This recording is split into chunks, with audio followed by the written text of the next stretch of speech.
be back on TikTok, but we do gotta go clean our water real quick.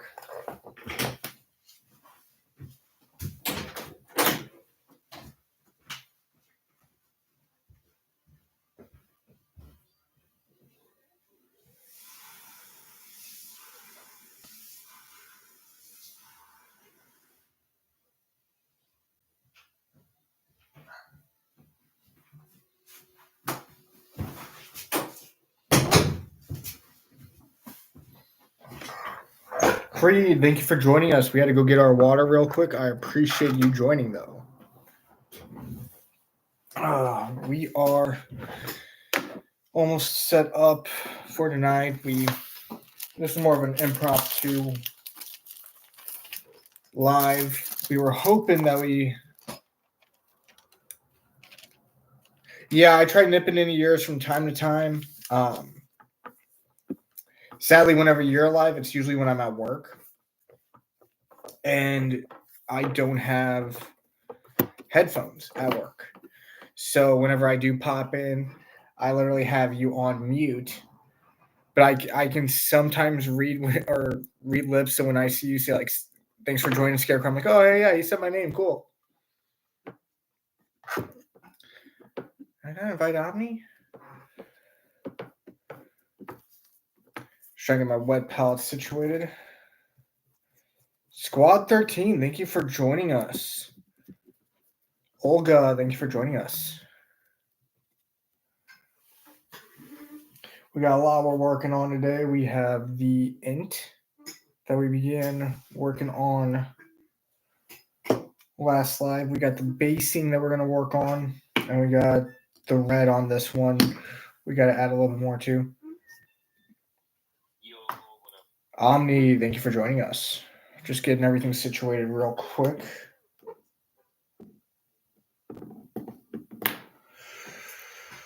Oh, how's it feel to be back on TikTok? It feels good. It does. They I was actually live whenever they booted me. Oh, how'd that go? All I hear is Matt say, "Oh no," and then I'm like, "What?" And then silence. Oh. And I'm like, "Huh." I don't want to back out because I'm not afraid I'm not going to be able to get back in. And then I got the message pop up like, really? That's a heck of a cutoff. Who's Cyric Oz? So I'm sorry, Cyric. I'm not familiar with you. I don't allow guests of my live that I'm not familiar with just because I don't know how you all act. Take, for instance, Omni. We've been in several Discord groups together. We've talked with each other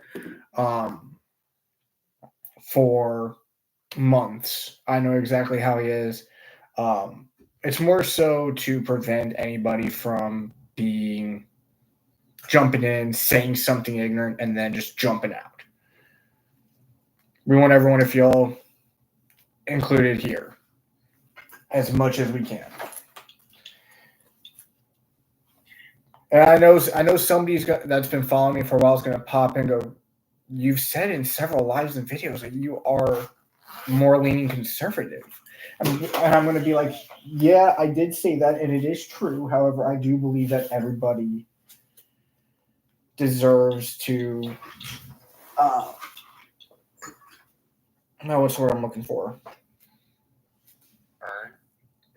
Well, not just earn, but everyone deserves equality at some point and be treated with respect. And that's one thing that I strive for on here. Well, I guess my brain is going a different direction.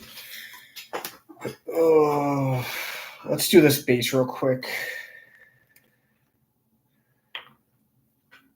But stay for a while, Cyric. I do welcome you to the group or to the channel. It's nice to have you.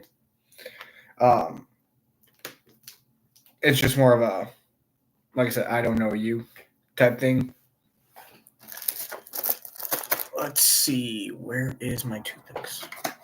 No, dude. So we did finish up the.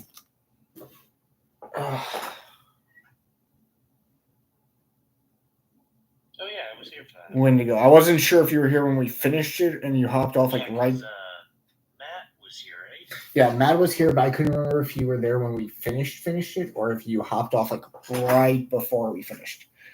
I think my phone was dying and I couldn't stay much longer because it was just gonna die anyway. So Yeah. So on the plus side, I found something out about like if I do start making these pendants, I can't add glitter to the UV resin. It doesn't work.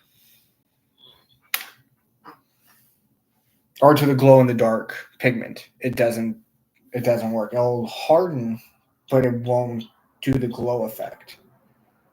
What's I gonna do? Oh, toothpick. What was it? Oh, I just had a brain fart. Oh, I just had my thought. God dang it. Yeah, I'll think of it later. And in traditional scarecrow miniature fashion, we have to have a lava pool. What now? A lava pool. It's not a scarecrow miniature without a lava pool. Oh, pool. Okay. I thought you said pole. I'm like, we're having a lava pool or a pole? Like, what temperature you prefer? 3,500 or 4,500? I'm so confused. No, I get you. I know sometimes I talk too fast. Nope, You're good. I'm trying to make some more unique bases than just slapping on. Especially with like when a base is already like designed like this one. It's like it's cool. Access to it. But yeah. I was like, it's cool, but I mean, I'm gonna have to glue it on, and if I do it this way where like the UV resin right there is a lava pool, I can do some object source sliding going up.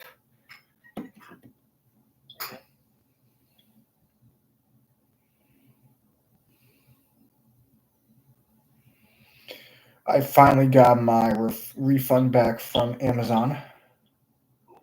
What was it for?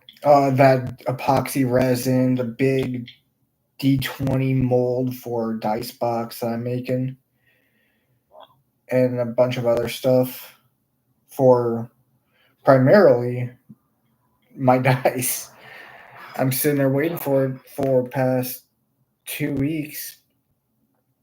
I made the joke to Mama Scarecrow there. I was like, by the time I get this refund, I'm actually going to get my check. I got it the same day. Dang. But I got all of our bills paid, so that's a plus. There you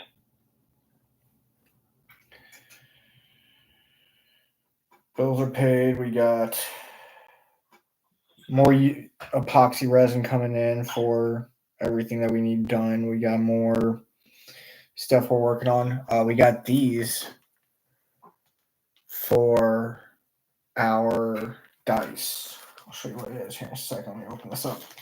I was gonna say, just by looking at it, it just reminds me of the Sonic rings. So that's one way I could do it. These are actually supposed to be, per the description on Amazon, these are Lego minifig The One Ring. Oh, that's actually kind of cool. So I'm going to be using these as The One Ring. And like I said, I could do Sonic. I could do like a pure blue with these in them. But I'm just going to take the mold, put the ring in there after I put a little bit of resin in so it doesn't sink down all the way. And just go from there. I was thinking, for some reason, I was thinking not like Sonic's standard blue color. I was thinking for some reason when he's like going like really fast and he's in that blue ball form and he's like a brighter blue. Yeah, I got just the thing for that. I got a good teal right there. Okay, so I know next to nothing about resin. So this is alcohol inks. Oh yeah, these are alcohol inks. And then I also have this set of alcoholics, which that cerulean or that aqua blue is more the color you're talking about. Yeah, that light blue above your middle finger is what I'm thinking. Yeah. Which, I mean, using this stuff is super easy. The issue is some of the colors burn. So, like, when you put them in, it may turn a different color than you want. Like, typically your purples will turn brown. But that's all part of the fun. Testing everything out with it. We got those. We got our liquid core. We got, you know what a candy skull is, right? A sugar skull. Yeah. For like Day of the Dead. Dia de Muertos. Dia dos Muertos. Yep. Jesus, tongue twister today. So I have some black sugar skulls that look as if they are glowing in the dark coming in. And I made sure that they fit inside my dice. Even if they're not liquid core, I can actually use them still. Okay. And what I'm going to do is I'm just going to put them in there and see how that looks. And then we're going to have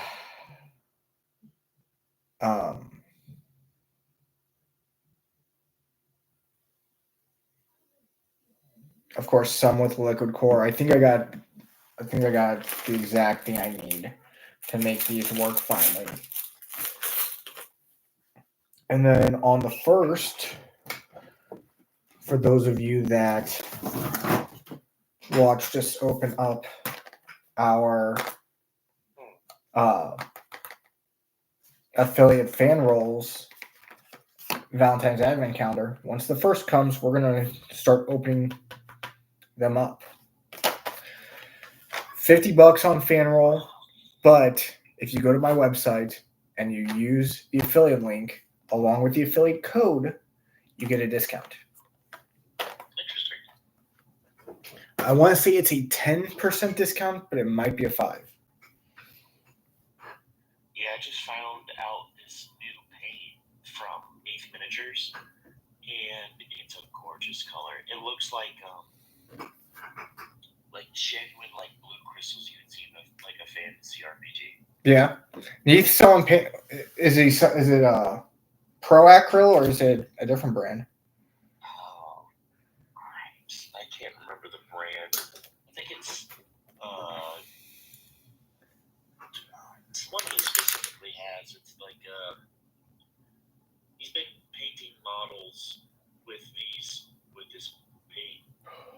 Oh, his Turbo Dork.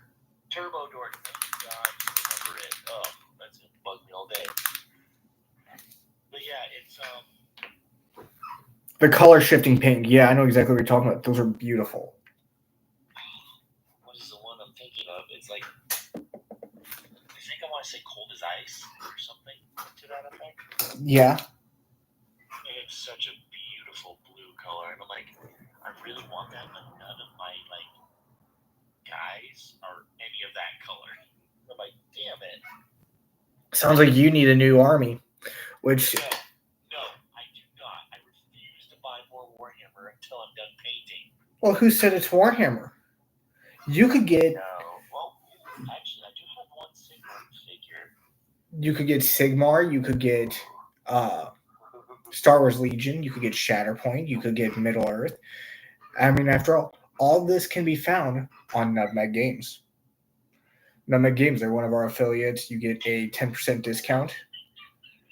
And they have all your options there. Same with Game Castle, who also is an affiliate of ours, and you get a 5% discount. They just have a little bit different games. The reason why I definitely chose Nutmeg Games as an affiliate whenever I was looking at their website is how they do their paints. Like normally when you got paints, you got the brand and then you got an image of one paint. Buy now. Image of another. Buy now. Them, it's you got the brand. They got the image of like white, and it's got the name. But then underneath it, it has every other paint listed. That's in that like Vallejo model game command. It's got like every paint listed, and then you just click the paint you want. It shows you an image of what it looks like, and then says add to cart. I'll say this. There's a crap, what's it called? Okay, Dragon Shield. I love the brand. It's great card sleeves, and I love it so much because it actually shows you on the box what the physical card color looks like. Yeah, and it matches it perfectly. I'm glad you mentioned Dragon Shield because guess what Nutmeg Games sells? I saw that smirk and I was wondering what that smirk was for.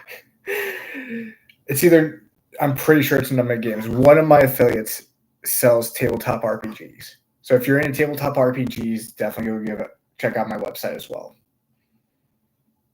Well, the thing is that the only things I currently want is A, Mortarion, B, Fabius Bile, because I just finished the first book in the series. Good book, I recommend. And C, the new Lucius model.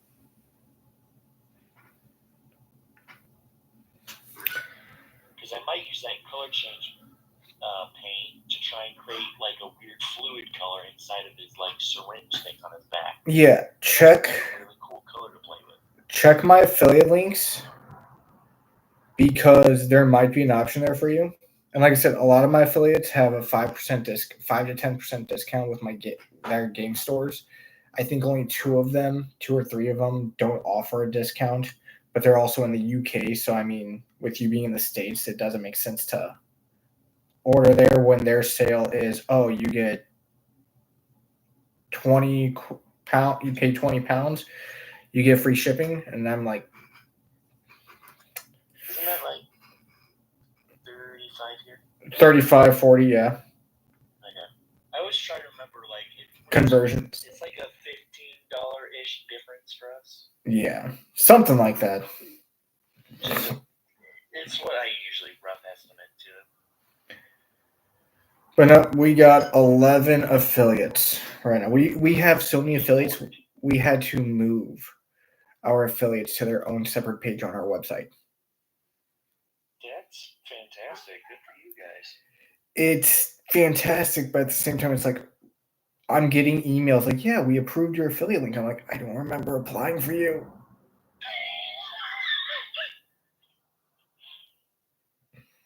Are you going to just look a gift horse in the mouth, or are you going to just say, okay, thank you? I just say, okay, thank you. There you go. No, one we're trying to get partnered with.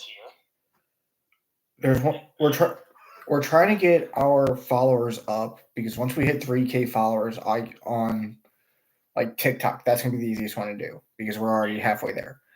Once we hit 3K, I can do Monument Hobbies. That's true.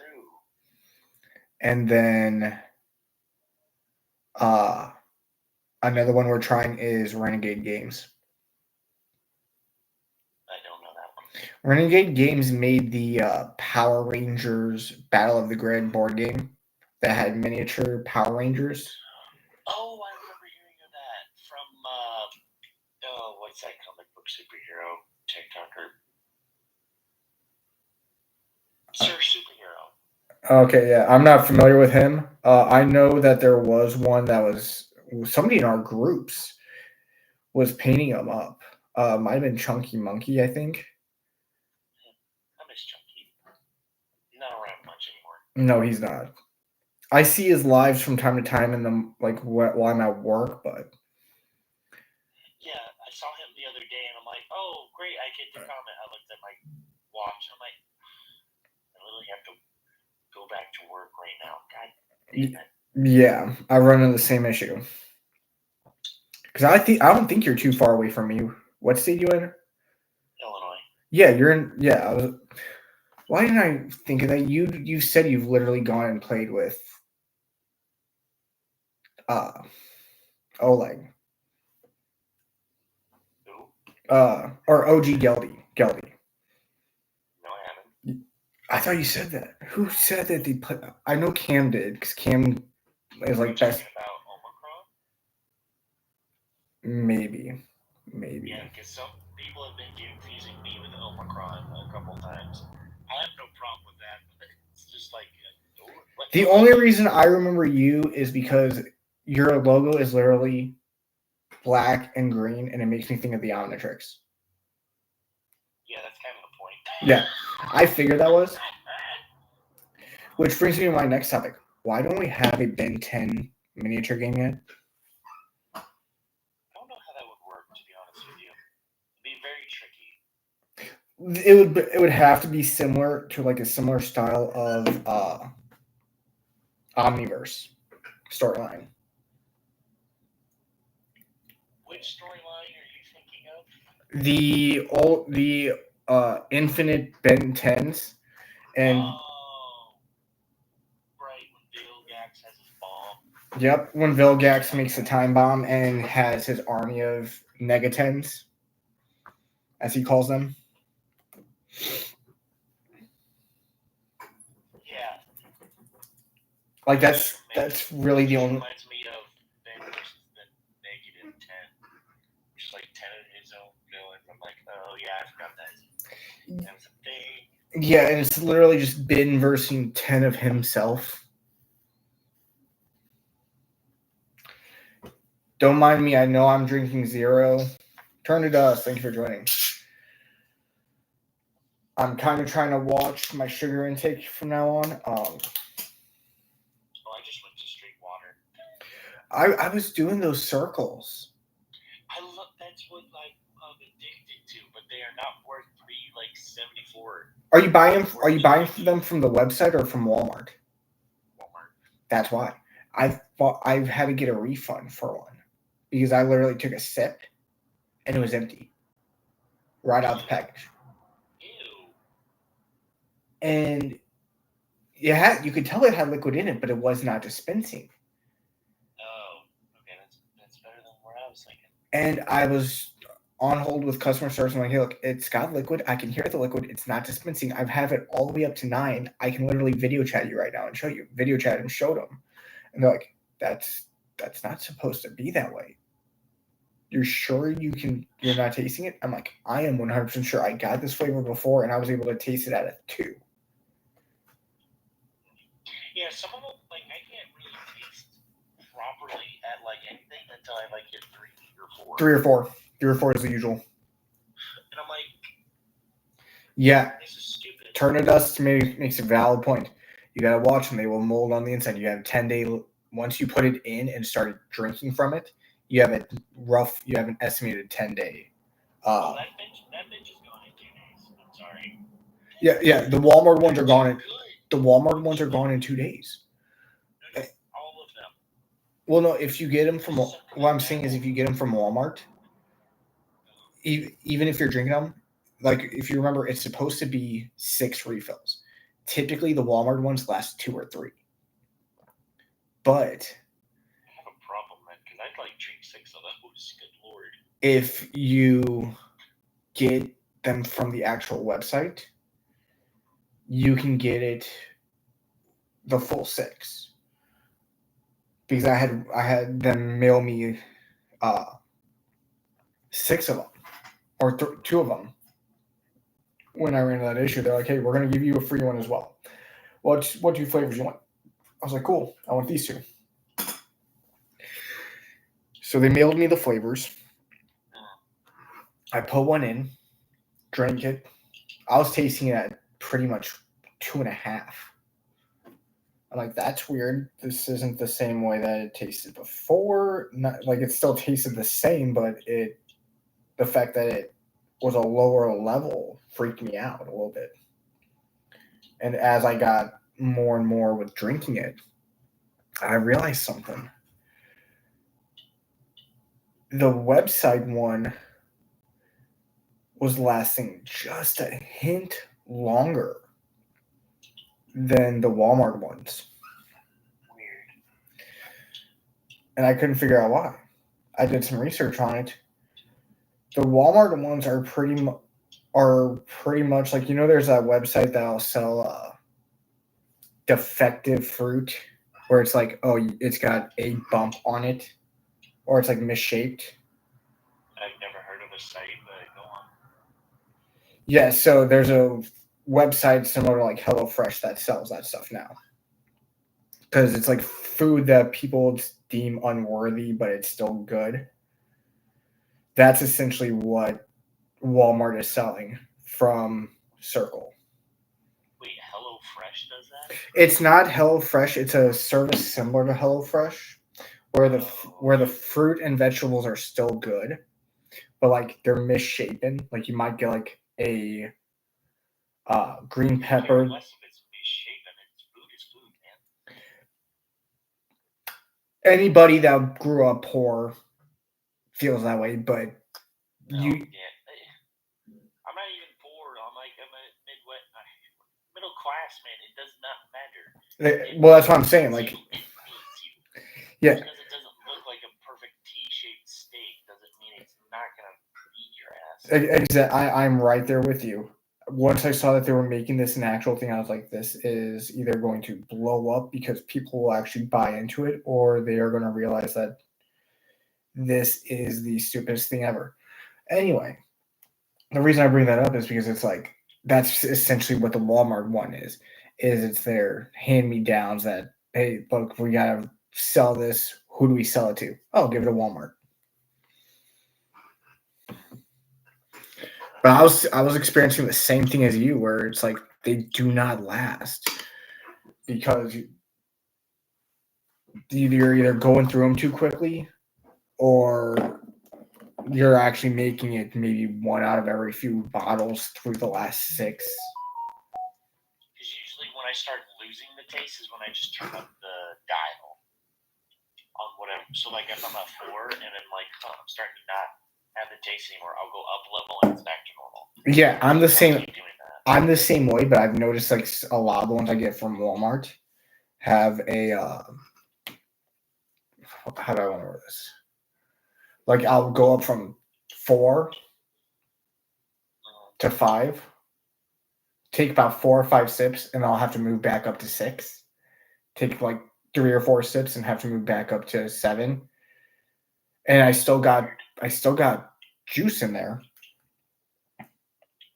And I verified that I have juice because I've opened up the packets and squeezed it, and it's coming out. It's all weird. Yeah. But no, I'm so ready for Saturday. Saturday, we can finally make some dice. We are going to start off with Turn of Dust's set that he purchased off our website. Nice. And we have actually gotten the correct size magnets, finally. Magnets for dice? Yeah, for the dice box. Oh.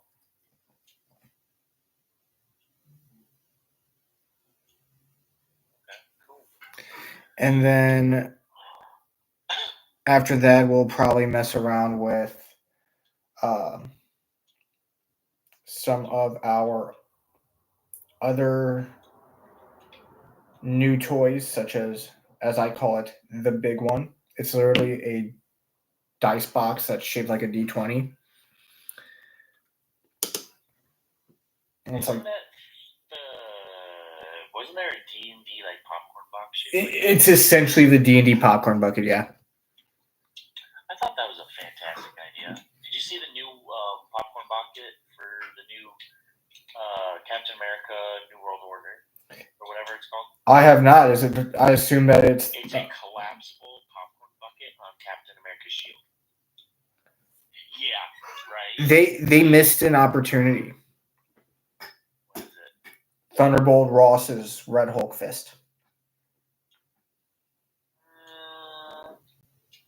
I like the collapsible shield bucket, though. I like the collapsible shield bucket idea, too. I was like, ooh, that is a good idea. But, like, because I think Last Dance had one that was pretty good, which was they had like a regular metal like indented one because that's what my brother got. Mm-hmm. But they also had one where it's like it's coming out of his mouth. I'm like, oh, that's perfect for Venom. I didn't even know that they did one for Venom. Yeah, it was just his. They also did one where it's his straw and it's coming out of his mouth. I'm like, I don't care for that. I know they did the one for Deadpool and Wolverine. Oh my god!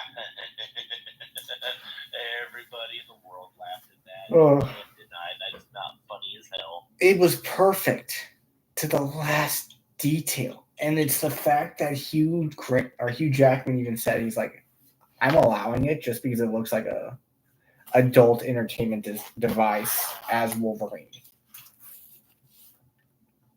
It's very on brand for Deadpool to be supporting this. If Deadpool was real, he'd be like, "Oh fuck yes, I would endorse the shit out of that." Are you kidding me? Oh yeah, I'm right there with you. Oh, better yet, he'd look like Fry. Shut up and take my money. Now we are going to do that. We got 2 new molds coming in for dice. One with a prismatic D4. I don't know if you've ever seen one of those. It's pretty much just, it looks like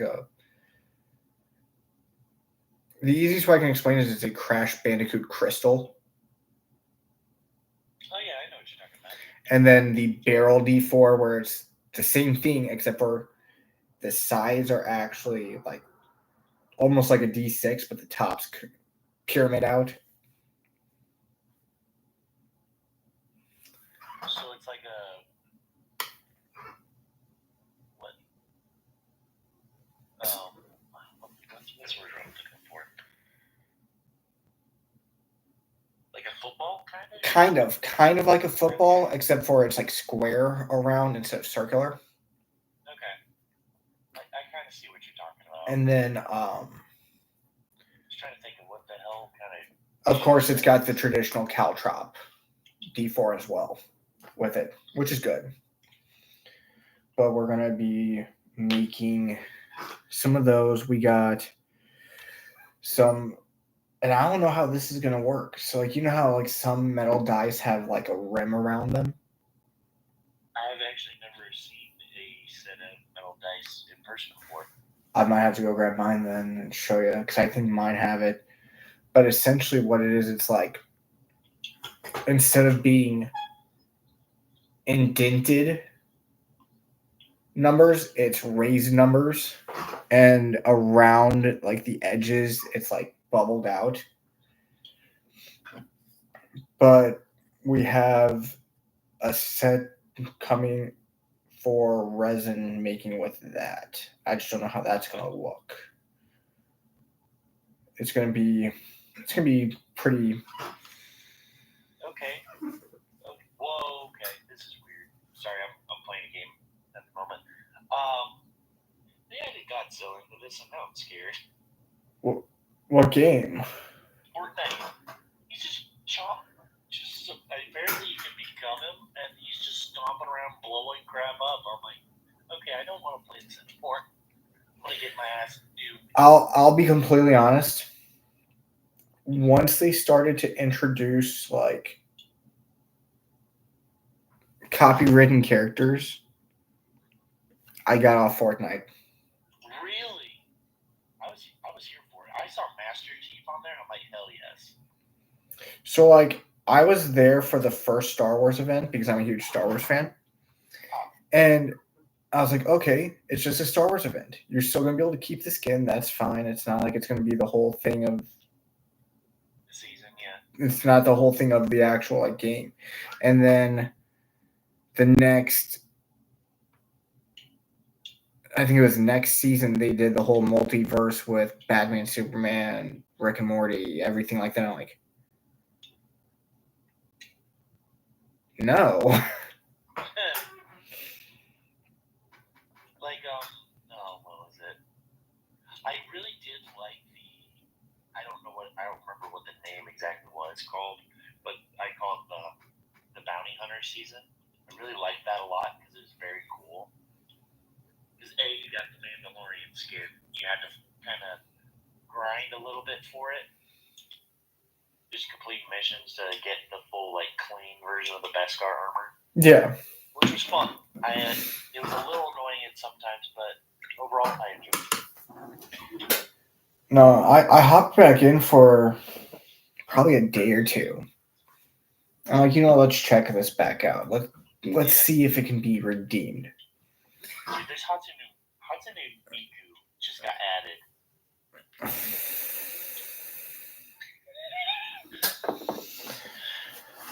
Yeah. That's the thing now. And also you can put Jordans on Godzilla's feet. I'm telling you this now. I saw someone do that. It was hilarious. I love it so much. Just for them. Also, someone did a joke where Thanos is wearing Jordans, doing his long spiel speech, and I'm like, I can't take it seriously. Once they started every season and adding someone because I'm still following Fortnite on Facebook, so if I'm sitting there checking to see what my family's doing or whatnot, I'll get the message for it, and it's like, "Come watch us, dude." Blah blah blah blah blah, and it's like, okay, you literally just all you did was put Master Chief in the game. Well, they added a lot of that. Well, and then you got Kratos, you got Lara Croft, you got Witcher, Terminator, or not Terminator, Transformers. No, they added him too. They added Terminator. Oh my god. Yes, the T-100 skeleton. Yep. Alien, Ripley. Wait, the T-100. Or 800. The one where it's just like the skeleton robot. Yeah, that's 800. 800. It's been a long time since I've watched Terminator. What else? Wait, did you see the added Ripley? Yeah, Ripley and the Xenomorph. They even had an emote where it was the Fortnite llama coming out of your chest.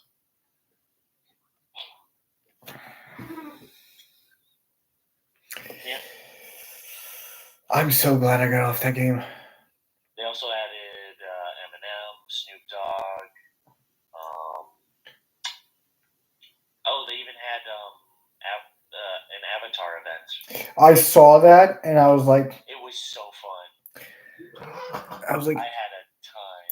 I was like, Avatar's one of my favorite franchises, and now I can't even really enjoy it because it became so main. I know it was already quote unquote mainstream because of the pandemic. Because what else are we gonna do? Let's check out this show. What is it called? Avatar: The Last Airbender. What's that? I don't know. 2 seasons. Bro, this is the best show ever. I know, right? Dude, you are just now realizing this? Dude, the amount of people that I actually argued with on or during the pandemic whenever I was out of work that looked me dead in the eye and said that Avatar the Airbender did not exist until 2020. And oh shit, I was there. We're saying it unironically. They were saying it unironically as well.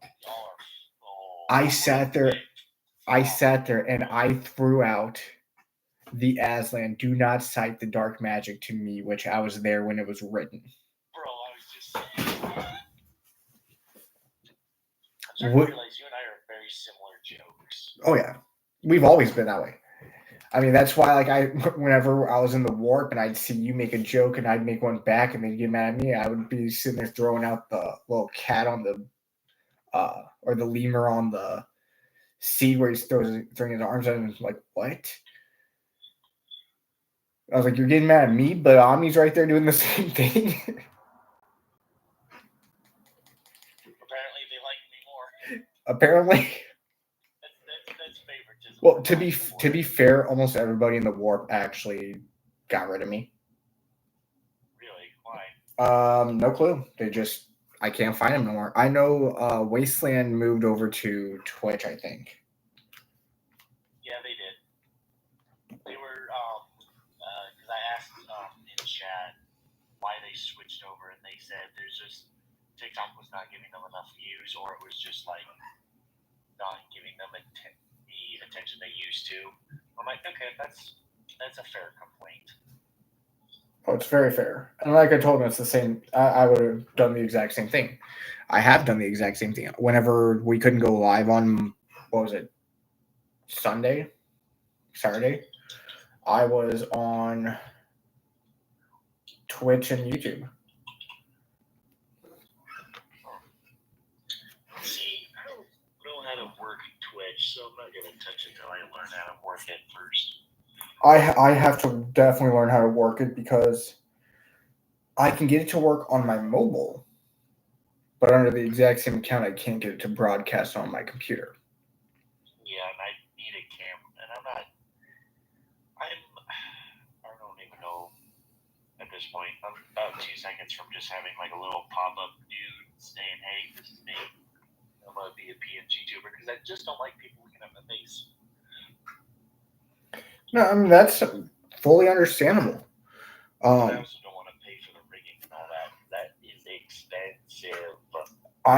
Whenever I was starting to do this, I was like, do I wait until I get a rig to where I can hold my camera, above my hands? But then I'm like, how am I going to look at the comments? Because I see everybody doing that, and I'm like, how do they even see the comments? They're obviously visibly reacting to them, but how are they seeing them? And then I'm like, well, I could probably have it face, like have my rear camera be the recording, but then I gotta also find a way to link it to my laptop for YouTube and all that to get the same effect. Which, this is really weird. What's up? So, okay, I'm gonna just say it. You know how they added basically Guitar Hero and Rocket Racing and all that? Yeah. Now you can use the instruments as backblings or pickaxes. So you can use an axe as an axe. Yeah. That I'm down for. Yeah, because I played during whenever they had Jack Sparrow pop up as a skin. Ooh, that's very nice knowing. So I'm just holding the Skeleton Key's keyboard like a sword, and it looks really cool actually as a sword. Kind of. I'm listening. I'm just expanding on this yellow. It looks really weird holding the microphone stand though. It's like you're holding the bottom end as the part you hit somebody with. Yeah. But the one I'm holding is like this weird like liquid shape because it's just shaped like a giant droplet liquid splashing down. That's the way I can describe it. Just kind of odd. That does sound a little bit odd. But it's Fortnite. I wouldn't take it any other way. Everyone that is joining, thank you for joining us. I ask everybody this in my lives. Do not forget to go and check out our website that is in our bio. And check out our affiliate links. We got 11 of them that you can go through, ranging from tabletop RPGs to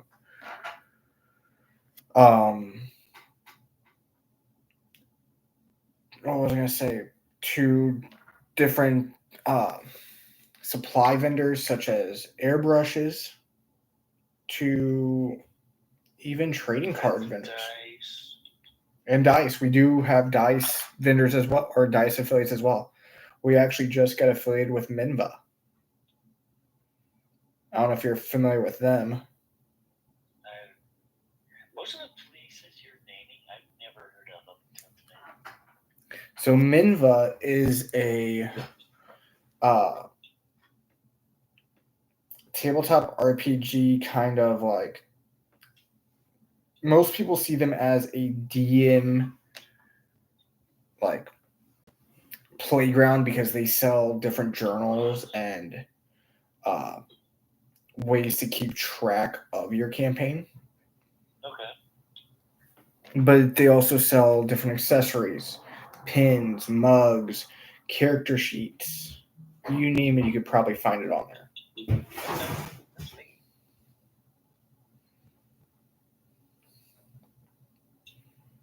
Okay. Now, if I ride this motorcycle like I'm supposed to in the game, I'm gonna be very happy. If I don't, I'm gonna be irritated. Because here's the thing: a while back they added a motorcycle and as a glider. I'm like, this is gonna look really freaking cool because it was Ghost Riders, right? Yeah. And you were hanging on the bottom of the damn thing, and I'm like, what the hell is this bullshit? I was there for that. That was horseshit.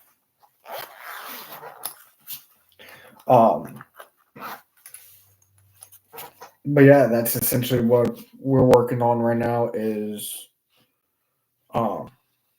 let's move on to dry brushing.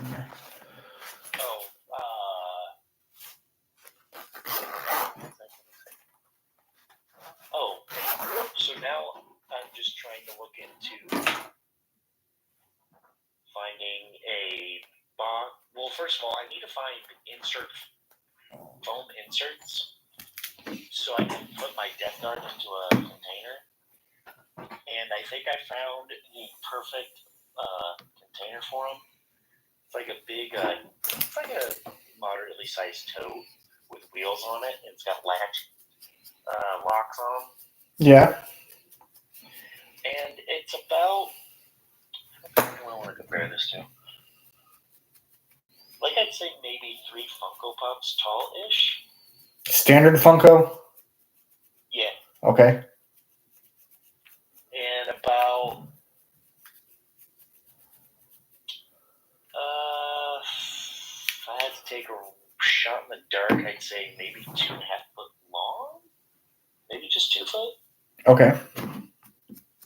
But it's got wheels and everything. It's like it's a little bigger than like your biggest suitcase you can get.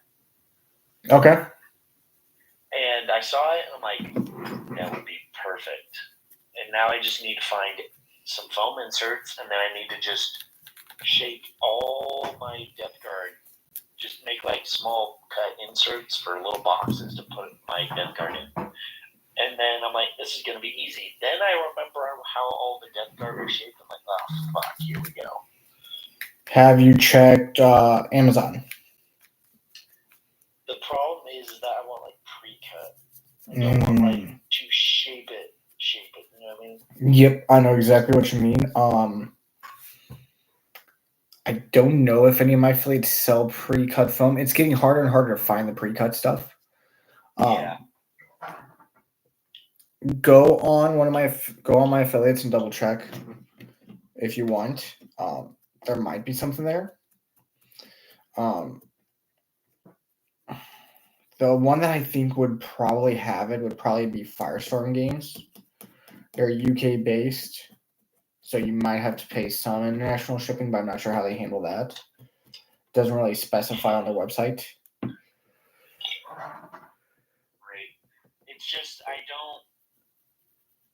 because the main thing I'm concerned about is just the standard shape guys, so the Marines and anybody else that's Marine shaped. Mm-hmm. Like, I'm not worried about the Demon Princes. I'm not worried about the tanks because I can find like something similar in shape or size that I can put them in. Yeah. Just put some I have like some bubble wrap or something lying around. Oh yeah. I could just wrap around it and call it. I'm just concerned about the minis themselves because I have I think he's called a plague caster and he's got that weird shape where it's like he's literally spitting out smoke from his mouth and I'm like, it's such a weird shape. God damn it. I'm right. Romantic, so I can't bitch about it too much. No, I mean I fully understand where you're coming from. Like I said, double check my affiliates. They might have something for you there. If not, what part of Illinois are you in? this way. I'm 3 hours from Chicago. Okay, so you're about halfway from me. Bodax in St. Louis, I do know, sold them. I don't know if they still have them, but they sold them previously. See, damn it, and that's the only like actual GW store that I'm aware of. It's somewhere I don't know where. I got told by somebody that there's a Games Workshop store in St. Louis. I'm like, oh, cool. And I remember it's like a. There is. It's in Chesterfield. Yep, it's in Chesterfield. It's right off 270. Yeah, because that's literally like 5 minutes from or 30 minutes from where I live. Not lucky. I went in there once, and I was like, I'm going to go in. I'm going to get some free minis because I think it was you that told me about the free minis that they do. If it's your first time in the store, yes. Yep. They literally looked at me and laughed and said no. I was like, why? They're like, you already know about the product. This is solely for those that don't know about Warhammer at all. You should have played stupid. I was like, Warhammer? What is that? I was like, hold on. So just because I know about the product, I can't get it, even though I've never played or painted a single Warhammer miniature. So they played that card. I would have been up their ass and told their manager, fuck off. That was the manager. Wow. I looked at him and I was like, when's your next free miniature? He's like, yeah, that's going to be next weekend. I'm like, okay, I'll be up here for that, and that'll be the only thing I ever get from you. I literally walked in, grabbed the miniature, walked out the next weekend. I have not been back since. I do not blame you. That is horrible customer service, and that returns so many people away from the hobby. For those of you in the St. Louis area, there's 2 stores you want to visit that sell Games Workshop stuff. Miniature Market, Game Night. Those are the only 2 stores that you want to go to. Because I just recently learned that the store in my town, they don't have a whole lot. It's just a bookstore. I got stuff from pretty much just paint. Yeah. But they cut ties with GW because they tried. GW was accidentally double charging them on something, and they're like, and the store was trying to fix it. But then GW's like, no, you need to pay this. And she's like, I did pay this. You can look it up on my file. And they kept treating her like a child, and she's like, all right, you know what? I am hearing like a child. This is your fault anyway. I'm not. We're done. I am hearing more and more of those horror stories regarding GW as the day goes on. I just don't get if they would just look at it carefully and be like, okay, what day do you say you bought it? You paid that on? I have it right here. The receipt was 4 days ago. Okay, let me check in our system. Okay, it looks like we don't have it on my end because I do not currently see it. And you say you have it with you. So maybe it's just not in the system. Please, we'll call you back to check in with you the next day just to keep you in touch. We'll put in like a little work order to keep an eye on this so you're not getting double charged your account. Exactly. Go by, they call you back. Hey, were you? They have like whatever order number they gave you to like keep track of everything. Yeah. Was this your order number? Yes. Okay. So we did get an update. It was a hiccup on our end. We want to apologize for that. We are taking that off, and you shouldn't be charged. If you do get charged, please let us know. And just reference your report number. I'm going to finish it up. And then if there's any problems, just tell them the case number or whatever, and we should get that rectified if it happens. And no, that's anything else. That's it. That's exactly what I would recommend anybody doing. And that's what they need to do. And Games Workshop needs to start taking account. I'm probably going to get banned from TikTok for saying this or from the community for saying this. Game Workshop Don't do it. needs to start taking accountability. There's so many memes going around of people saying let's hijack X truck for X workshop. Dude, I saw one the other day. It was literally like a reference from Mad Max that just said, "What a lovely day," and when they're doing that pole vault. Yeah. And I'm like, you don't understand how much money is in that. I don't think any normal person knows how much actual money is inside those vehicles. And that's the scary thing. Yeah. There's at least, possibly, if I had to take a rough estimate, like $10,000 worth of minimum. bare minimum. Because what was it? A single combat patrol by itself is 168. Which is That's a starter kit. Which is ridiculous. And half of the armies aren't even and most of the armies in those boxes do not have the exact same number because depending on the army, they're elite or they're horde. Mine, for example, orcs had 25 to 30-ish figures. Tyranid, which is weird because Tyranids only had 15. Yeah, okay, that's wow, really? Yeah, they had all of the Termagants. They had the Pyro. They had the Pyro, and then they had 3 warriors. For a combat patrol, are you sure? I'm 95% sure that was the combat patrol. That's weird. Like, I'll double check because they might have included the Hormagons or the Neurogons. I would think they would have, because before they changed the Orc combat patrol, mine was the one with the Goths, which had a Death Dread, 3 Choppas, and then 2 squads of boys with a I don't remember what the sergeant equivalent is called for orcs, and then a mega boss in armor. Yeah. No, I mean, everything's getting weird nowadays. I'll be completely honest. I was sitting there, like,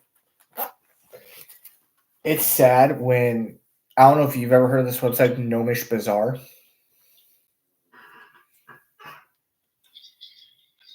I know I've talked about them before. I think Wasteland was the one that introduced them to me.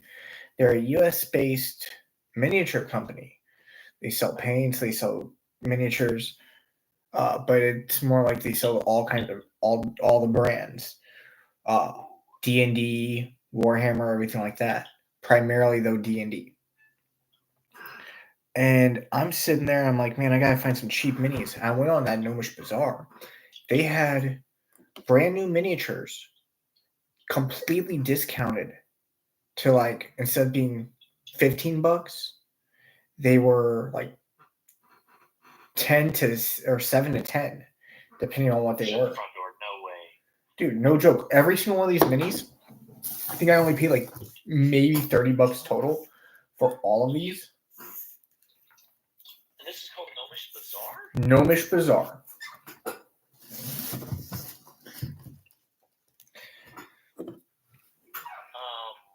What was it?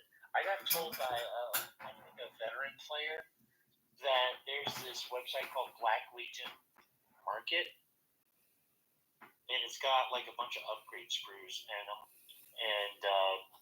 they even had what was it? The old Sebastian Yarick. Yeah.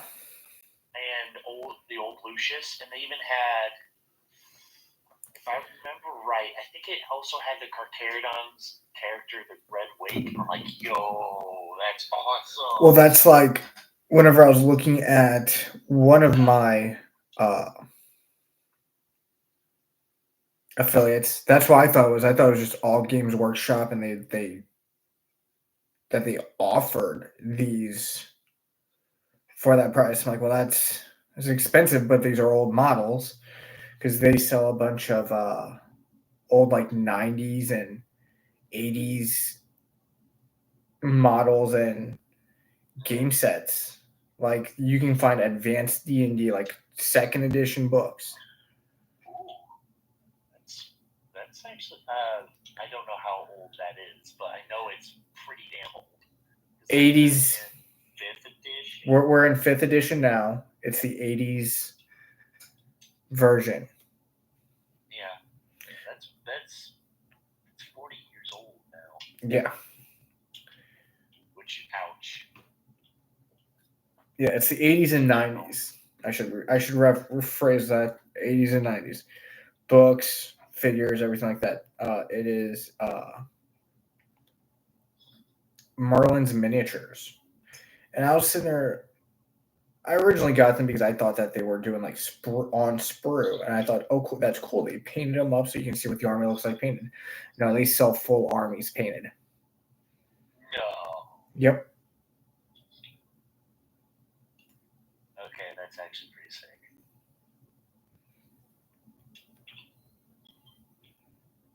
So I was like, you know what? I know I'm going to find somebody that is looking for a commission, but doesn't want to pay my prices and might look at his and say, you know what? That's a cheaper option. I'm going to go with him. Yeah.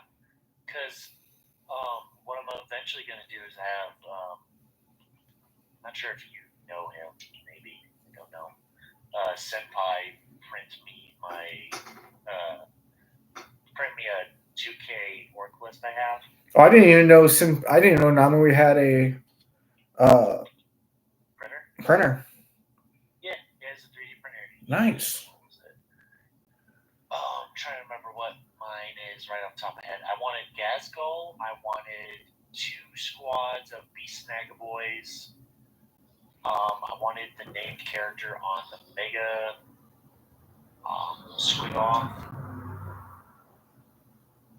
Or Squigosaur, whatever it's called. Yeah. I want to say 2 Daka Jets. What else? Squig Riders, maybe? I'd get some riders. And then I want to say maybe because I already have a Deathkiller Wartrike. I think I wanted another regular edition vehicle. Yeah. This guy's really trying to run me over. No, we are just there's a lot we want to do, especially with the business. We want to just keep growing it as best we can. But then the company's a stingy ass about it. Huh? The company itself is a stingy ass about their own product. No, we're not trying to be stingy. I mean, I've literally been working with like.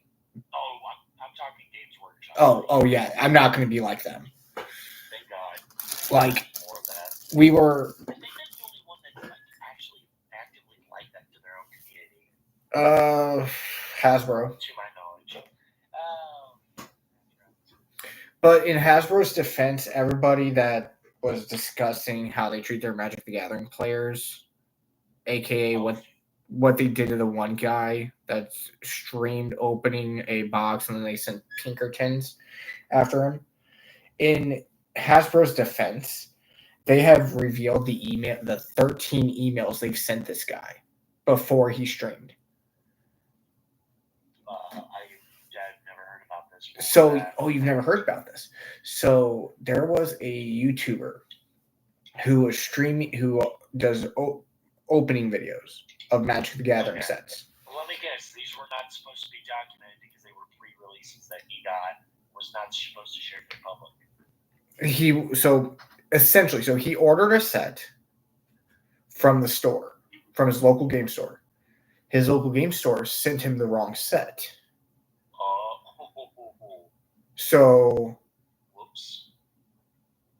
the game store realizes it, calls up Hasbro and says, "Hey, I sent them the wrong set by mistake. Here's their contact info."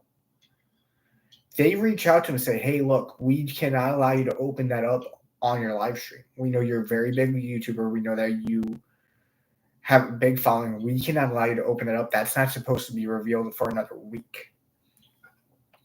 And this is before he got the package. Like he realized the day he shipped it that he gave him the wrong stuff. Okay. And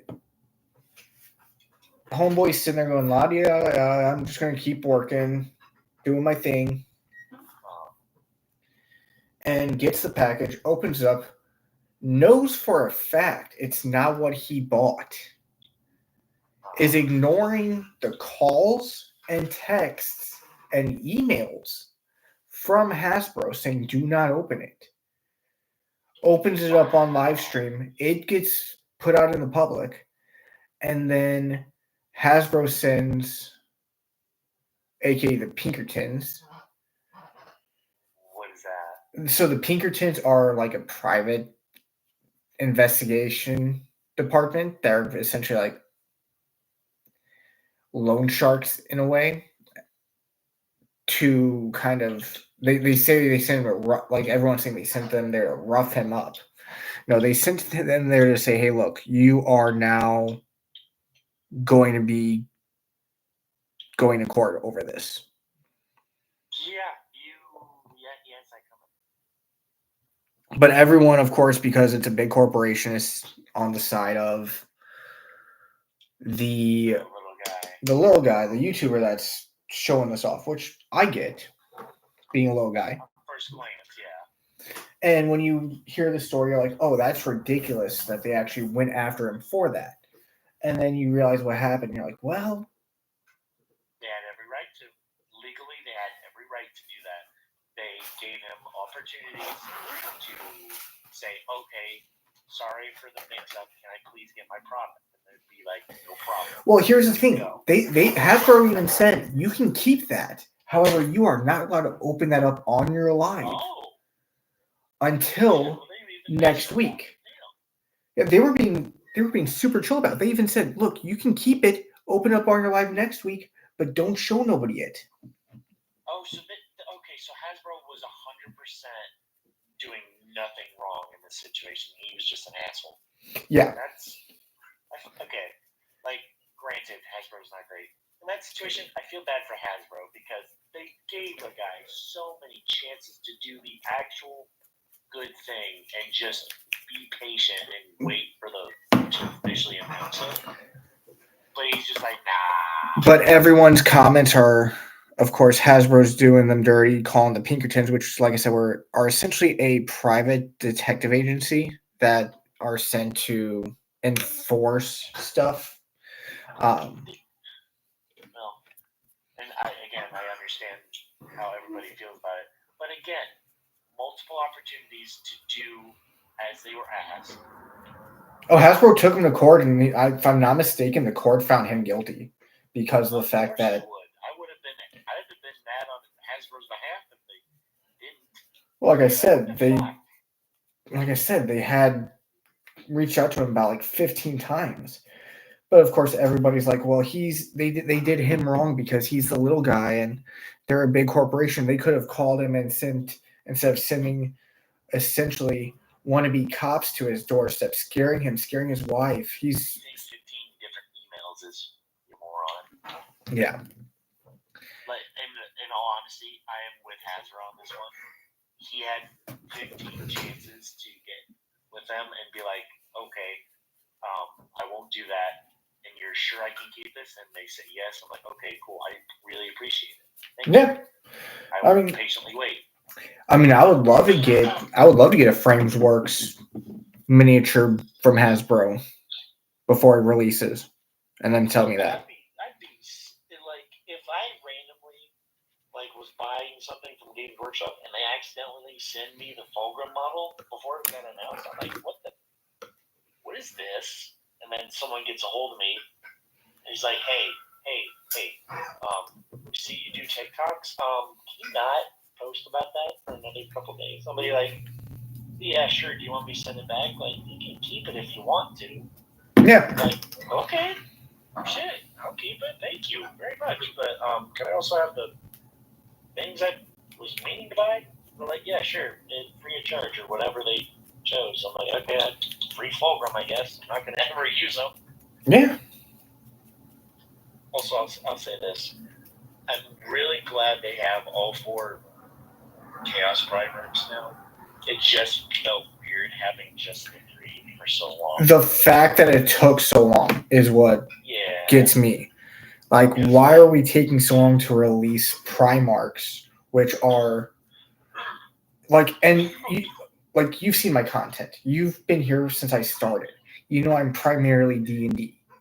But even I know the Primarchs are like one of the key figure points of Like, Warhammer. what do I want to say? They're like landmarks in the 40K storyline. Yeah. Like, in order to understand Horus's downfall, you need to understand the Primarchs. Primarchs. Oh, damn hiccups.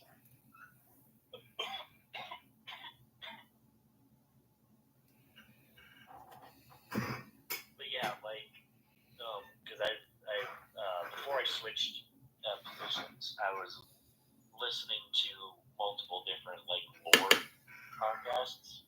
Yeah. Like Adeptus Ridiculous, and then the one I started with Izander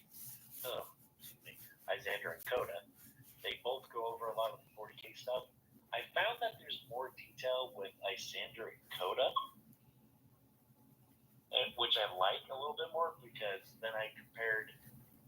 Because I think I compared. Oh, jeez, these hiccups. Adeptus Ridiculous to theirs,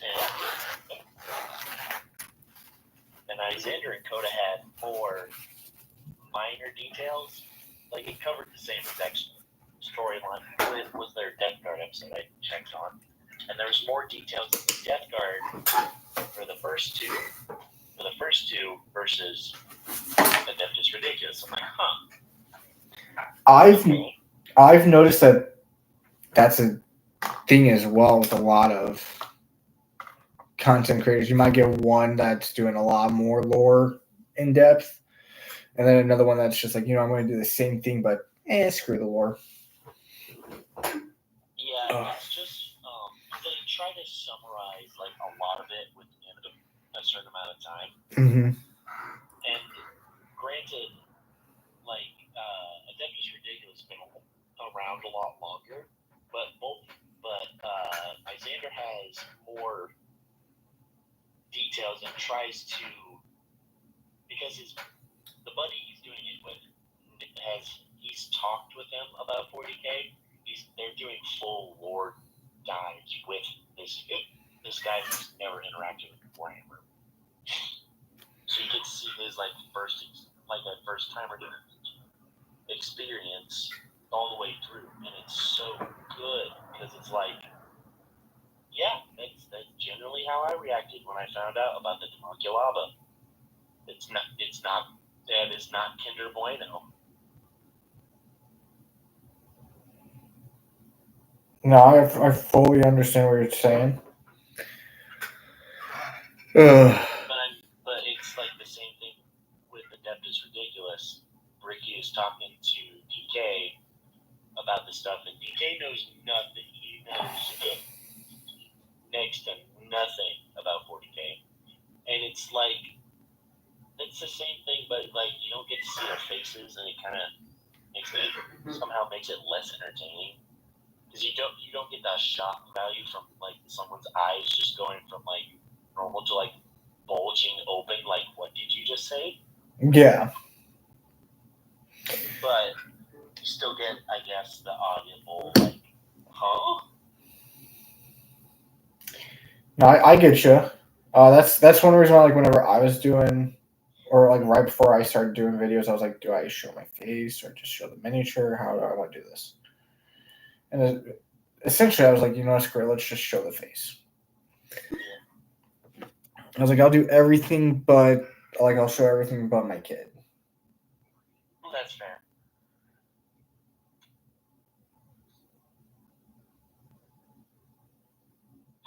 Brody, thank you for the likes. I appreciate it, buddy.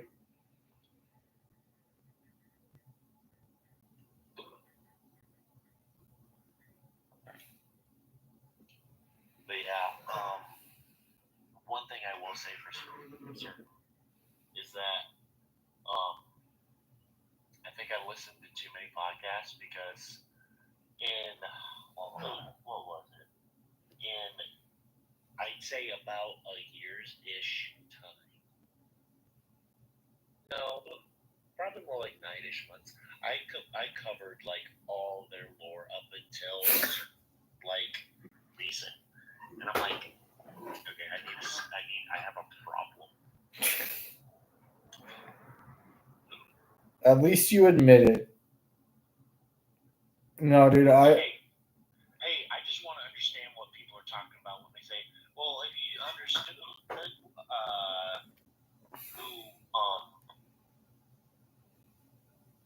his name escapes me at the moment, the guy who's in charge of Kamara with the Dark Eldar, then I'd be like, yeah, he's the dude who said, yeah, I'm gonna just be the guy in charge, and anybody who against me, you better watch your back because I'm gonna rip the skin off and I'm gonna put it over. Wow, I lost my train of thought so quickly. No, I get what you're saying though. You want to make sure that black bag you with the skin of your own back. Yeah, I get exactly what you're saying. I used to be the same way with D&D. But now that I know a good chunk of the lore, now I just need to remember, okay, with a vulnerable save, what do I need to roll for that? Because remembering the dice rolls is like so difficult for me. Because I know I have with T3 I need versus a strength 2 I need a 4 up. I don't know. Unless I have like a visual representation of like, here's the strength, here's the toughness, this is what you need to get on a chart, I'm not going to memorize it. That's the big reason why I haven't gone and like actually started playing is because I'm like, I'm going to end up screwing something up big time. Right. That's why now that I have a PC, I downloaded Tabletop Simulator and I can play a combat patrol mini game in that game. So that way I can practice and learn without buying it. Well, I already bought a crap ton of dice off Temu, but that's besides the point. See, at least here's one good thing about Warhammer. At least the dice are numbered. Yes. Have you ever seen a Legion dice? What's a Legion? I'm scared to ask. Star Wars Legion. It's literally just like. Oh no! Don't tell me they're symbols. It's symbols. That's all it is. Symbols. Okay, hold on. That actually feels like it might be easier. You have to memorize what the symbol is. So if you have a goldfish brain like myself, you ain't gonna remember. It is just a 6-sided die, right? More like a D8. Oh, that's worse. And you gotta remember what color to roll, because I got 3 different colors. Oh, yep, I'm out. Yep, you lost me at color. Like if they were all just generic symbols, like that's fine. If I have to roll specific colors for specific characters, I'm done. Nope, I'm out. The good thing about Legion is they will actually tell you what to roll on, like, because you actually get a little printout similar to Warhammer, but you have to take these cards with you to the games. Like, it's required. So it's like they give you like data sheets for each character. Yep. Well, that's helpful. That is helpful. That's the only helpful thing with it. I mean, Warhammer kind of does that. They kind of do, but they are lacking on it because you need the codex to actually be useful. Right. I mean, the data sheets do have the character stats, which are very, very. like, okay, these also they have so many stats for a single character. I'm like, dude, when I first saw this, I'm like, it's like a mini version of D&D, dude. And come to find out, they do have the equivalent called Rogue Trader that they started with back in the 80s. What is it? Rogue Trader. I've never heard of that. So, do you know what a Rogue Trader is? No. Basically, you're given, I kid you not, this is like big as like the football stadium size American flag document that is in their ship that says from the Imperium, basically, you get to do whatever the fuck you want. Okay. And I think, I'm not sure, but I think the only person that can tell them what to do is an Inquisitor. Makes sense. Wait a minute. No, actually, they're above Inquisitors. Okay. Because an Inquisitor can become a Rogue Trader over time. So basically, they get to explore uncharted space, do trade. They even get to interact with. They did like kind of like a Baldur's Gate 3 style game before Baldur's Gate 3 came out. Okay. So it's like you can have this person, you can have an AdMech character, you can have this Dark Eldar. So it kind of sounds almost like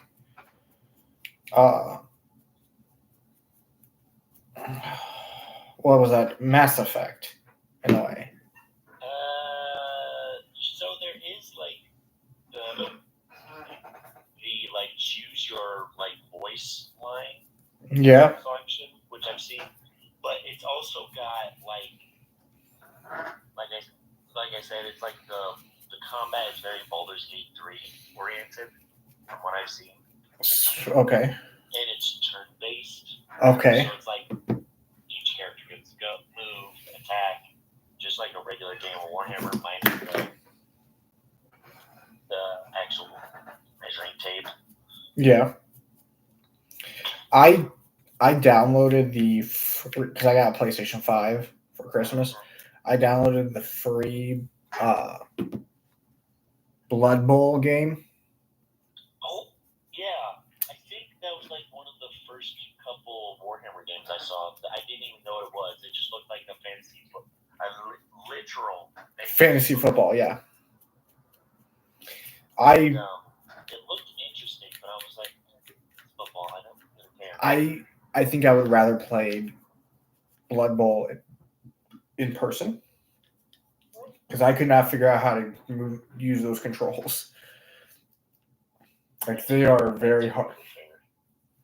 Because like I thought when I was just working one day, I'm like, it cannot be that difficult to make a Warhammer game. Because then I thought, because I've played a couple of games.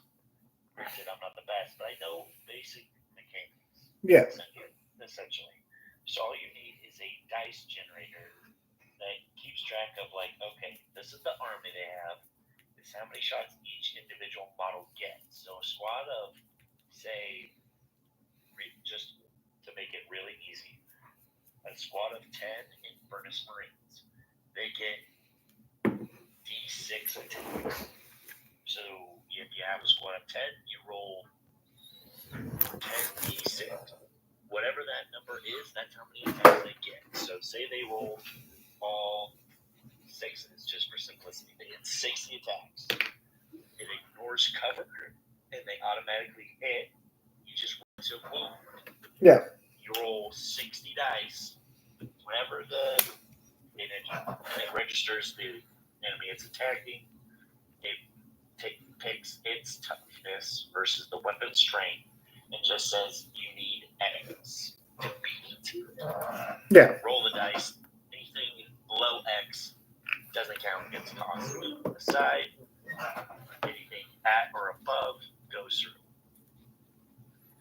And then you have the second part, which would be a little tricky, I would assume, because translating tabletop to game rules probably a little bit more of a thing would be its movement.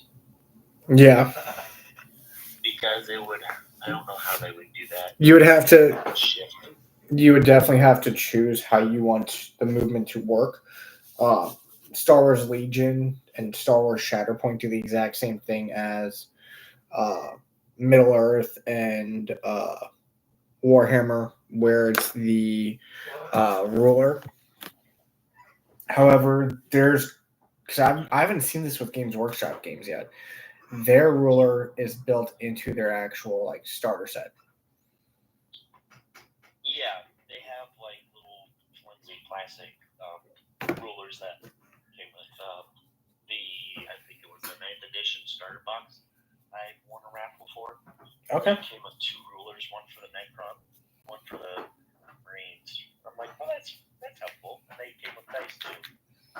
Sick. This is a very good starter kit. Yeah, I didn't see that with 10th edition. That's stupid. I'll say this, like, measuring tape is way better because you don't have to, like, take a, like, say something has, like, 24 inches, like, okay, how do I... You don't gotta take 2 rulers. Yeah. No, I get you. I'm right there with you. I understand what you're saying. But it's more like the truth part regarding, like, okay, I'm going to stop here at about 3 inches. I'm going to put my finger right here, then I'm going to move up another 8 to get at your guys, which is about here. And then you get into some semantics like, are you sure you measured that right? I mean, you gotta worry about fighting somebody in the parking lot because you measured right, but they didn't believe you. Yeah. If they can even catch your ass because they're too winded. That is a good thing about. That much of a. That is the good thing about most Warhammer players that I've seen.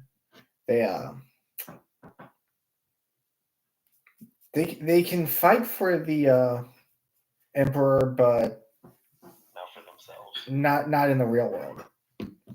They would not make it past the first stages. Yeah. And I'm not gonna sit there and fat shame anybody or anything like that, but I mean, even myself, I can't because I get winded easily now. I'm old though. Yeah, that just happened in general this weekend. Like I can run, but I can only do it in bursts because I like go 100%, and I can't really dial it. It's either I do it full tilt or I'm not doing it. Yeah. I have maybe a medium-ish setting. That's when I'm like feeling lazy. I'm debating if I want to go up one more tone with that. So, like, what kind of tone are you looking at for that tree creature? See, I'm not entirely sure yet. I mean, I like where I'm at right now with it, but I know I gotta do that inner wood a little bit differently. Well, I guess it's a weird comparison to it, but like, what type of oak is, or what kind of wood is he made of? Good question. I didn't do my research. You just picked whatever looked good. I literally just took my wood and leather paint set from Vallejo and just started going to town with the darkest color up. That's fair. I'm very limited on paint right now. What I could do is I could go up one layer higher. That's true. And then I could do my wood grain wash, which will darken it. So it'll get back to a little bit lighter than this, or a little bit darker than this. And then I can paint the inside. Yeah, I think that's what we're gonna do. Yeah, because I've had to be inventive with the colors I've had. Because I think it was a Sigmar starter paints that said I bought down in Texas. Yeah. So all I had was red, yellow, blue. I think it was like orcs getting green. One technical paint, a black and white. Gold, silver. I think like a closest color I can say is like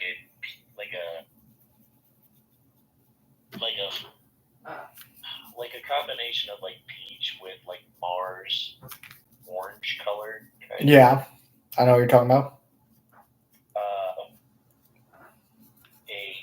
I think it's Adrax Earthshade. Agrax Earthshade's a good one, yeah. Oh, I love it. It's my favorite shader.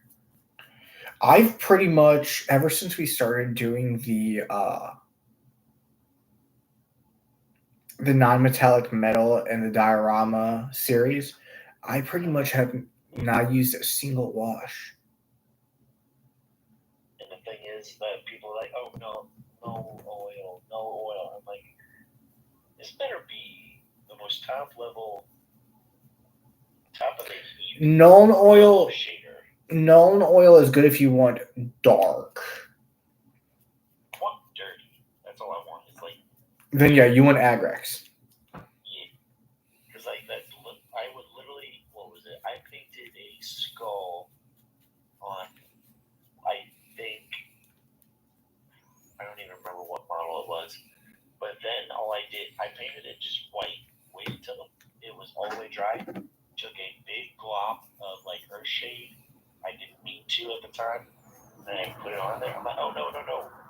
That's exactly what you want to do, though. Right, but the skull was like a third of the size of my pinky nail. It was a tiny little thing. It was drenched. I'm like, oh no. So I'm like trying to like wipe off whatever I got back into its Citadel pot, and then trying to remove some. And I'm like, wait. I looked at it. I'm like, let's see what this. Fuck you. I like what I'm seeing.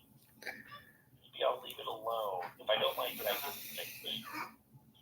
And then I look back at it, and I'm like, oh, it's perfect. Exactly. I've done that so many times. It's not even funny.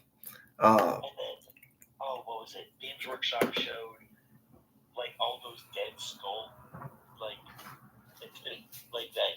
that skull start. I don't even know what it's called, but basically it's like a bunch of dead skulls for accessories. I know what you're talking about. I want to. Shut up and take my money. Where the fuck do I buy? Amazon. Really? You can get it on Amazon. I got it on my. I have a wish list of like everything I want for the store, for like accessories and stuff like that, making the dice, anything I want for like miniature painting to like add to bases and stuff, and that is literally where you can get it. It might be the old version, but it's there.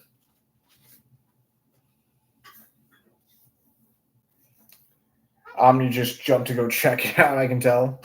Oh, yeah. I keep forgetting when I jump into another app, it doesn't just drag me with it. Which is the weirdest thing. I would have preferred it to do that. But I see the one that's like the original, which is literal skulls. No, these are ones that have helmets and everything. Oh. Yeah, these have like Imperial Guard, like standard Cadian style shock troop helmets. Or I think they had a couple gas masks for the Creed. Yeah, I don't know anything about that. Skull, Space Marine, Chaos Marine, Tyranid. I don't think I saw any Necron, which I thought was a missed opportunity because they're already skull shaped. Here's my question. Where the hell's the NIDS? They had NIDS. That's the coolest part. They had basically every model type. No, I'm talking like on the original one. Where's the NIDS? Yeah, that's fair. Actually,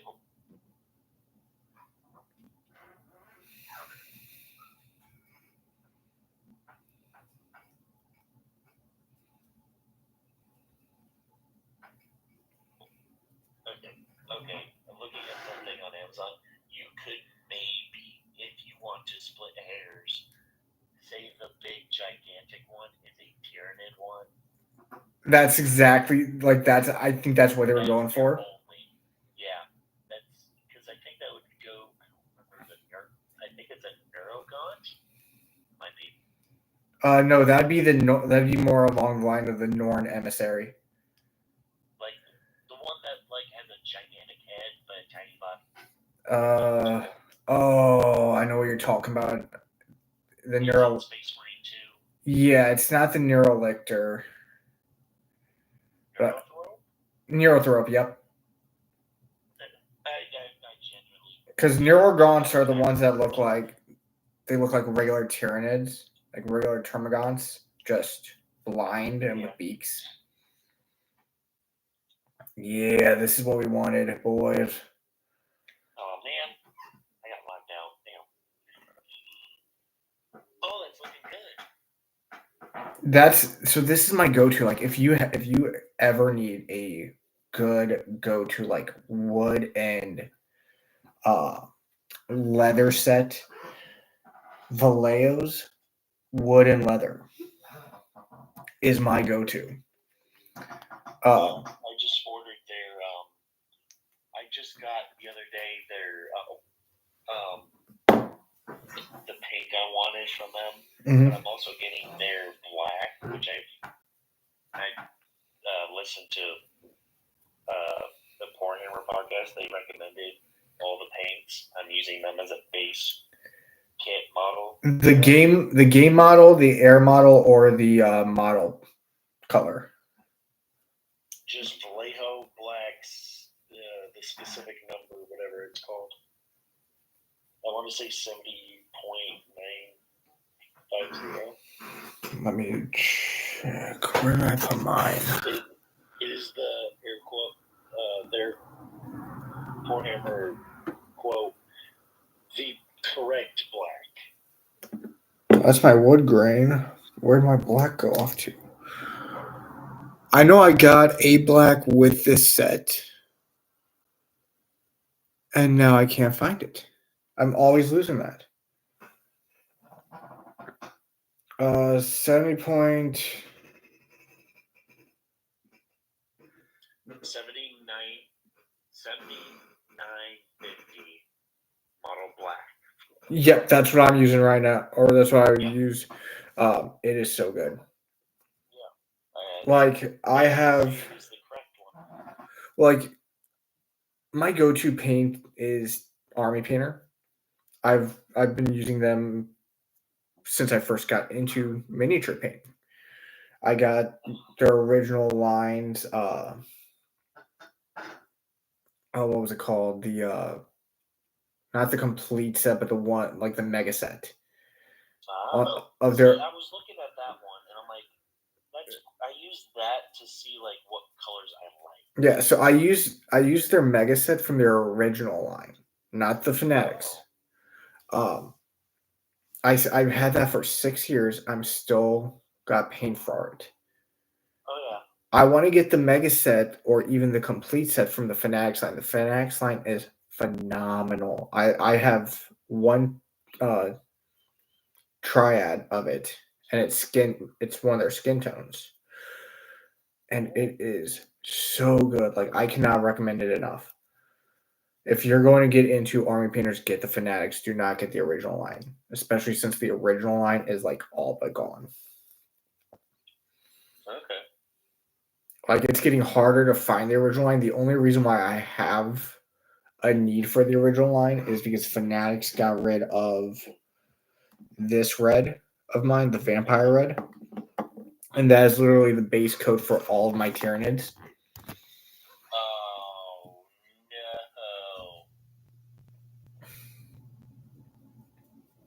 no. That's horrible. Yep. Like, have you tried experimenting to see if you can recreate it? So the Dragon Red is like a small shade lighter. Like it's basically the same color. Okay.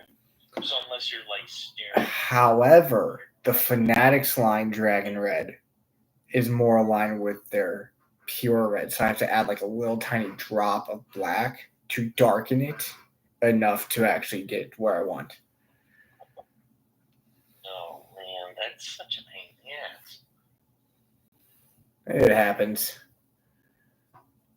But what was I gonna say?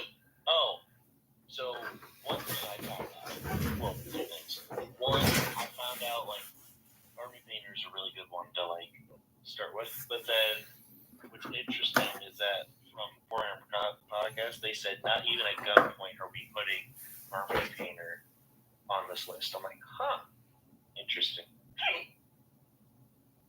Because they use Procryl, Vallejo, or Dwarven something or other. They use Scale 75. Okay. That's the third one. Skill 75 is a good one.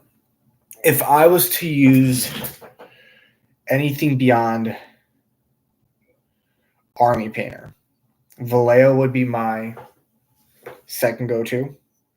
Then it would be skill set. It would be Pro Acryl, and then Scale 75. The only reason it's in that order is because Vallejo is more easily obtainable than Pro Acryl or Scale 75, because Pro Acryl is so expensive. Yeah, Procryl is. I mean, it's like $5 a bottle, roughly, but still.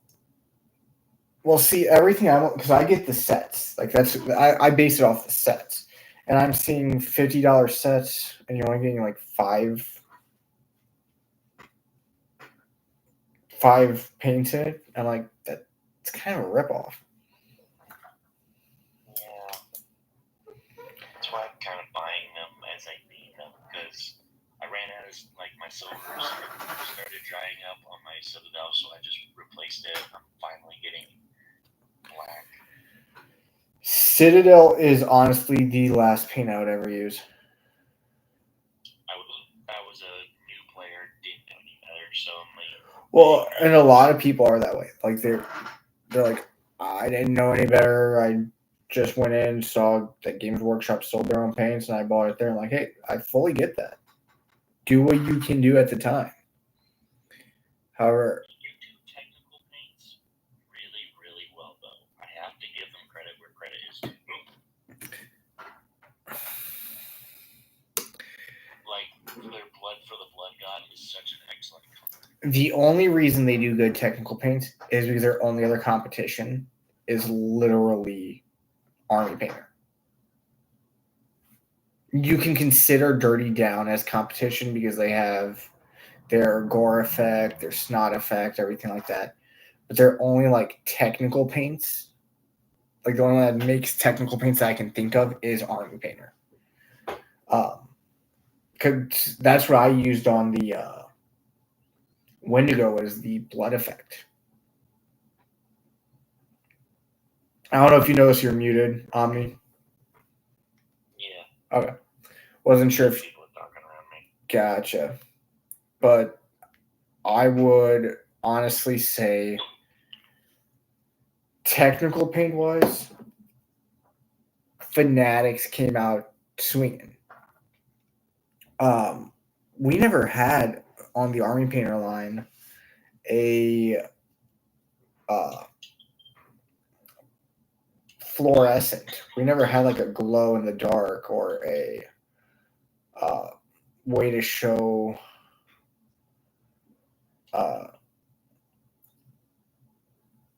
like if we were using what's that called? Like a power coil charged up. We never had anything on the Army Painter side to show that until Fanatics.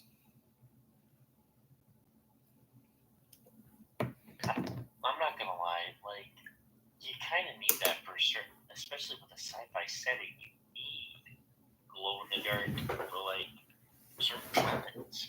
Yeah. Part of what they do. Does even the eyes for the LED displays on the Space Marine? Oh yeah. They just glow naturally.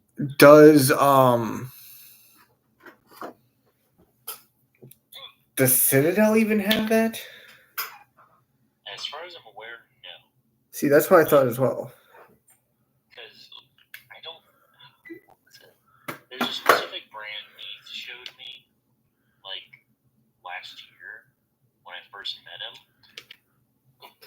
and I can never remember what the brand is called, but it's like a green. No, it's like a black label with silver on it. I think I know the one you're talking about. Somebody mentioned them to me. I think it was Brody mentioned them to me a couple weeks ago.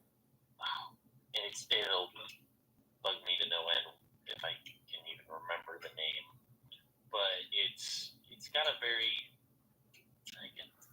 like if I hear it, like it'd be like that's it, that's the one. It starts with an M. Anyway. It's like model color or something like that, but it's not. I think I have a picture of it in my phone. Let me double check.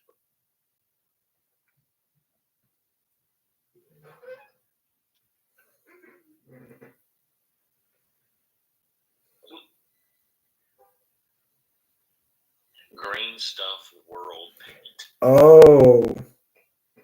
Green Stuff makes good paints. Oh, yeah. It's because he showed me two. Because I want to basically just take Mortarian's, like the veins on his wings, and make them glow.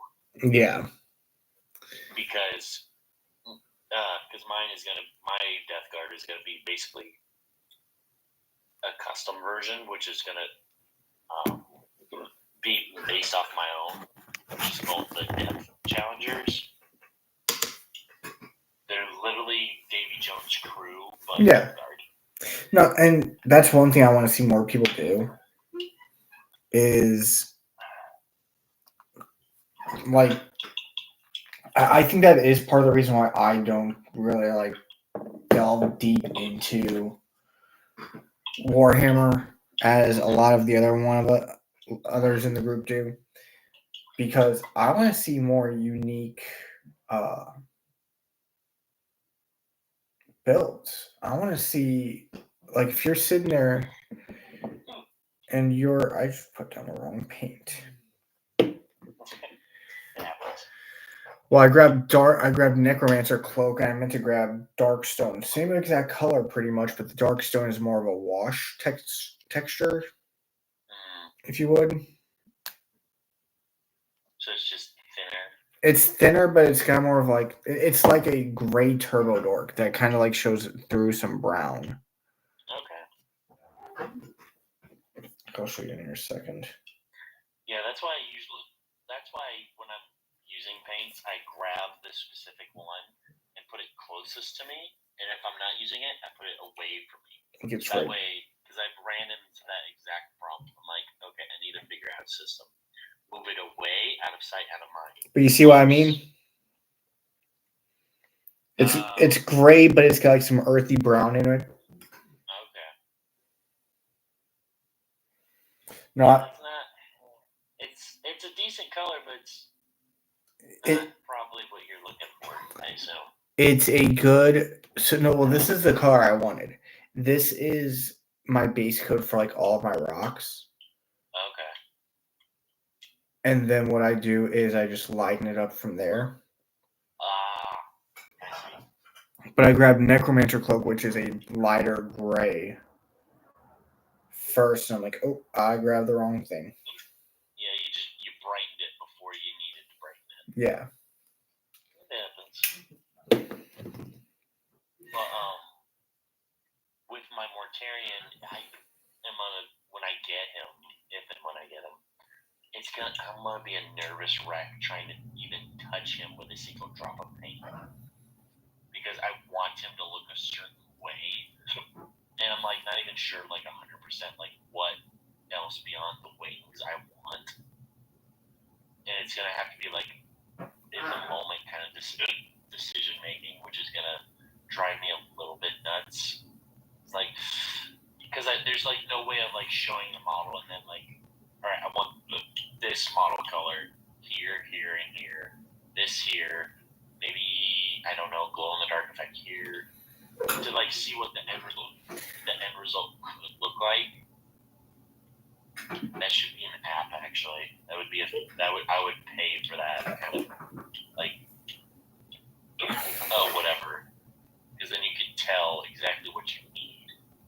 No, I'm right there with you. There is an app that can help with like paint scheme colors and stuff like that. It doesn't work that well. Wasteland recommended me one, and I use it for a little bit. I'm like, look, I don't like how this is set up. I was like, you're talking to somebody who has to manually enter every single paint out of his almost 300 paints because of the fact that it's not going off the SKU of the box. When it says it can scan SKUs. So I stopped using that a long time ago.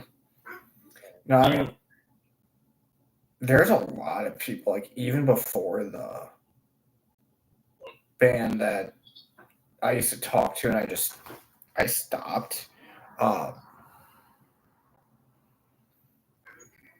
There was one, it's the one that's running the Warps TikTok now. Wolfgar? No, not Wolfgar. It's a girl. Starts with an L. Huh? I can see her profile picture. Levy? Yeah. The whole reason I'm not in the Warp is because of her.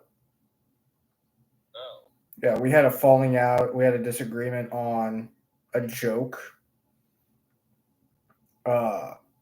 Everyone else could tell I was joking with the joke. She didn't like it because it was after the first painting competition I did. I'm like, man, I can't believe I didn't win. How did that beat my stuff? Blah, blah, blah. And the entire competition, I was even saying, yeah, I lost. I accept defeat. Because it was... Yeah, that, okay. In fairness, like, I can see that both ways because, like, yeah, it's just like, yeah, look at this. I can't believe I lost. But then also going the other direction, it's like, why are you bitching about it? No, and that's... You're not. That was her exact... I'm just... kind of... Exactly. And I said that, and she's like, well, we don't accept those kind of jokes here. I'm like, okay, bye. Okay. And then she followed me over to another server. And nearly the exact same thing happened. So I blocked her. I'm not dealing with that stuff. There's several that are associated with her that I blocked as well. Just because they, in the other server, they started like mass attacking me. I don't know how to feel about that. There was, I mentioned in the live before we got banned, one was HK. Really? Yeah. All because of Outcast.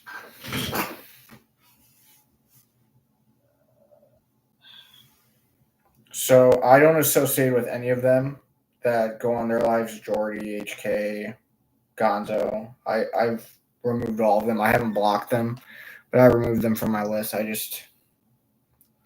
Since I've removed them, it's been easier. I was talking with Matt a few days ago, and he found out why she had an issue with pretty much anybody that was a parent. Why is that? She didn't want active parents in her lives. HK or Bobby? HK. Okay. So, because what ended up happening was not only did they go after me, they went after several others. Why? Because we were active parents. And I guess I'm missing a problem here. So that's an even better question that we're trying to figure out still. take me for instance. I mean, my kid is never on.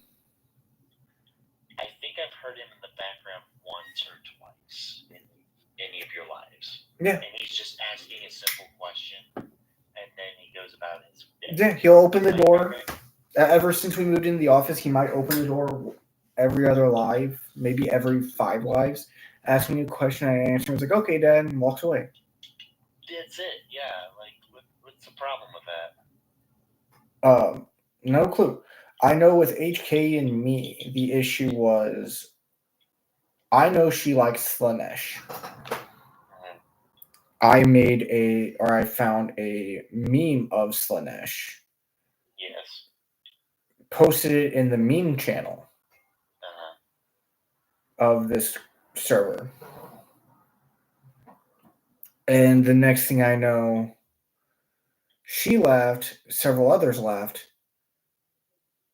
and then Outcast didn't laugh. So Outcast brought up that I shouldn't have made that joke. I'm like, it's a meme. She likes Slanesh. That's like me getting upset over like, like the Dreadnought putting soap on a Nurgle character. Like, that's funny. It's meant to make you laugh. Yeah. Like, also, you're picking an easy target like a Slanesh character. It's hard not to make fun of in some way, shape, and or form. No, it's going to something too much. They're really horny.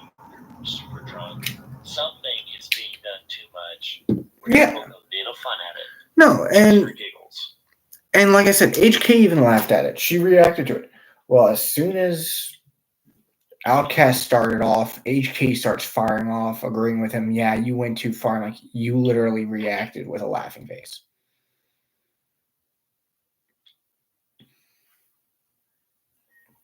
So, okay, I usually don't. When it comes to like memes, I usually just wait to see the reaction to said meme. I don't usually like throw an emoji with it unless I am like audibly like laughing out loud.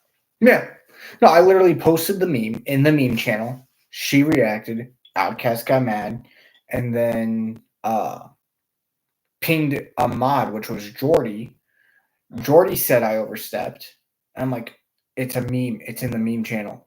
She likes Slanesh. I just tagged her so she could see it. That's all I did. And Jordy's like, and I think, if I remember correctly, Jordy got kicked from the board because someone basically was overly sensitive about something. I'm like, oh, that sucks. So I'm like, so now I'm like, what the fuck? This is like double standard bullshit. It really is. Turns out they didn't, since they do their after hours TikTok, they didn't want anybody with children on their lives. Okay, I can see.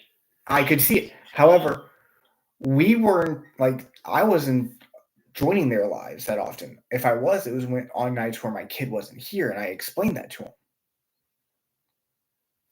Okay. And I even sat there and I was like, this is getting ridiculous. I'm out. Peace. I messaged the owner of the server. I'm like, look, I'm sorry for any drama I caused. I'm not going to be joining your server as long as these 5 members are still there. That's so fucking. Because one of them. This is why I hate drama, because it ruins perfectly good communities within, like, it gets better. One of them was Levy. That was kind of an issue as well. With the server, with the people. With the meme. Now, since we had our issue on the warp, I have not spoken to her. I saw she joined the server. I even let the owner of the server know, hey, look, me and her had a disagreement before. I'm not going to talk to her. If she brings anything up to me, that's on her. That's fair game. That's what I would say if I was the mod. I'd be like, all right, that's fair game. She interacts with you. That's on her. And that's when like everything hit the fan. I'm like, I'm done. I didn't join another group outside of the hobby club until Big Nerd made his whenever all the US was getting banned. Cyber World, to answer your question, I painted up and waiting for it to dry an int, a lava base, and we did a little bit of work on the non-metal metallic on there. I think we are going to leave it where it is on there. But no, it's childish banter, and I'm not going to deal with that. I'm too old for that. Like, I'm surprised, like, because, like, most of these people are, like, doing content and, like, making jokes or whatever.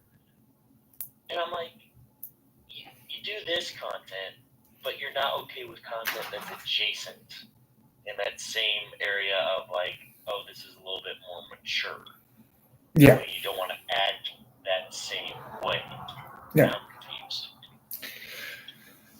Apparently, I wasn't the only one that they were doing this to. It was multiple others. Some of them weren't even parents. It was just because certain people were not reciprocating of certain feelings. Oh, Jesus Christ. Yeah. So essentially, I just made the conscious decision to, if they're associated with that group within the lives, I don't go on them. I don't associate with them no more. Yeah. Okay, I'm gonna just say this. There's that one part of the warp that I was never quite sure what that was meant for. Was the not safe for work stuff, and I'm like, okay, why is this existing? This feels like this needs to be between two other people. I don't. And then I looked into it. And I'm like, oh, okay. I'll put it this way. Specifically, that day it was just like comments or like jokes that were a little bit more risky. Yeah. Okay, that makes sense. But then it's like it grew in words that were like leaning more into the true meaning of that. Like, yeah, and then I'm sitting there. I got yelled at for. I got yelled at for it because like I found a not safe for work Warhammer meme. It was the space. It was the I want to say it was the Death Angels versus the Furries. And I posted it in there. I got lit up. The freaking Black Templar, the freaking Flash Kids, Black Templars versus Furries. I think that you can't tell me that's not literally how they would react to seeing stuff like that. That is exactly how they would react. And that's why I posted it. And it's just perfect. There's Space King, and it's so stupid and funny. You know, there's just so much that's going on within this past year. It's like, why are we acting like children? Warhammer. Stuff is not okay in this universe, but we're gonna get nitpicky over a joke. But we're okay with the Night Lords playing children in an orphanage. Okay. Yeah. Okay. I see the tomfuckery, and I'm not here for it. Exactly. And like I told the owner of the server that I left after the warp, I told them straight, I'm like, look, I'm still going to be your friend. I'm still going to go to your lives. However, if I see them in a live, I'm not going to be joining your live just because I don't want nothing to do with them. And I still have friends that have them in their lives and have them in as guests. But it's not, I don't want to associate myself with them. These same people ran off another member on that same channel because he would join almost every live. And I'm like, that's what they're supposed to do. I have literal perfect example. Turn to Dust. I don't think he has missed a single live since he joined me, since he started following me. Yeah. That's the whole point of lives. You want your followers to realize, hey, they're live. I need to go make sure that they're painting up something cool. That's literally the point of a notification. Yeah. In general, like I get notifications like, "Oh, so-and-so's on Twitch." Like what is it, Takahata 101, Yeah. or freaking Wasteland and Wolfgar, and I'm like, oh, cool, I like chatting with them. Pretty chill. And they're pretty much where you and I are, where we're like, we don't care about most things. There's like obviously certain lines you don't cross, but they also will make an occasional like joke or something, and it's meant in all good fun. No, exactly. It's not meant to harm anyone. And anytime, like I say, because like sometimes they talk about things in the current world, and I'm like, to clarify, I'm not like anyway, but in general, this concept is really stupid. And then we have a conversation like adults. No, I mean, dude, literally look at what shirt I'm wearing. Yeah, the amount of people that I've actually had come into one of my lives and actually sit there and single letter it so they did not get banned, calling me a slur, essentially. Jesus Christ. For wearing you've seen my Gryffindor soccer jersey. I wear it like every other life. Wearing that or this or one of my other Gryffindor shirts. Dude, the literal first time I ever did, I saw a guy saying he wanted to army in the egg. Huh.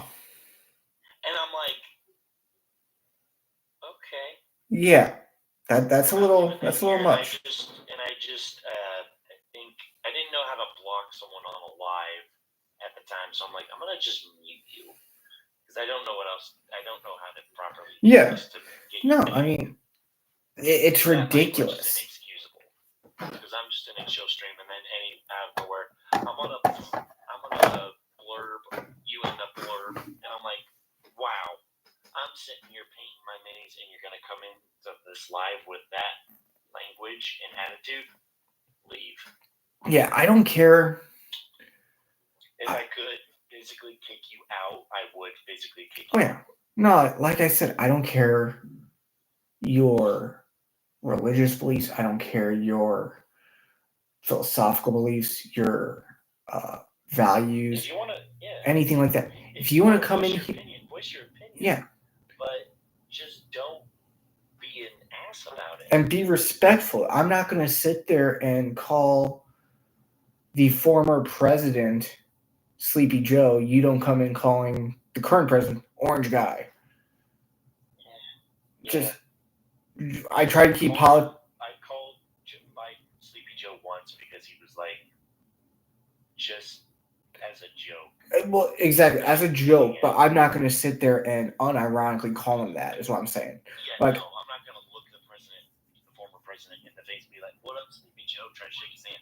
No. I mean, that's like... It's like spitting in his face. That's like calling... It's like calling Trump, hey, how's your hamster on your head doing? Well, no, that's more like calling W. Bush kindergarten. Because he's sitting there and like everyone said, there's no way he passed kindergarten. Oh, yeah. I was born in 98, so I'm not 100% on politics during the 2000s. How am I older? I am old. I'm 98, man. I don't know what you want from me. I'm 94. Oh. Yeah. My knees pop. Yeah, mine do. Well, my knees have been, to be fair, my right knee's been popping since I was 17 because I blew it out training for the Army. Ooh. Like, have I ever told you that story? No. So let me see if it'll show up on... So it doesn't show up, so let me prop it up here. So it's this knee right here. We were running, and, like, right here is the way my knee is supposed to face. Yeah. No. Oh, no. Yeah. It gets better. I'm good. It gets better. No. My buddy sees me on the ground and sees my knee over there.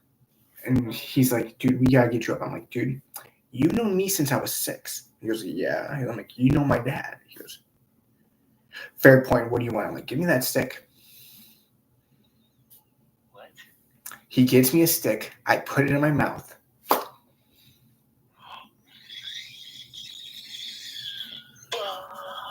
Hell no.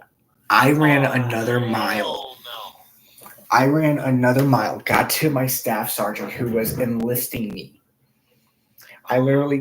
My parents literally just signed. Because I was 17, I needed a parent's permission.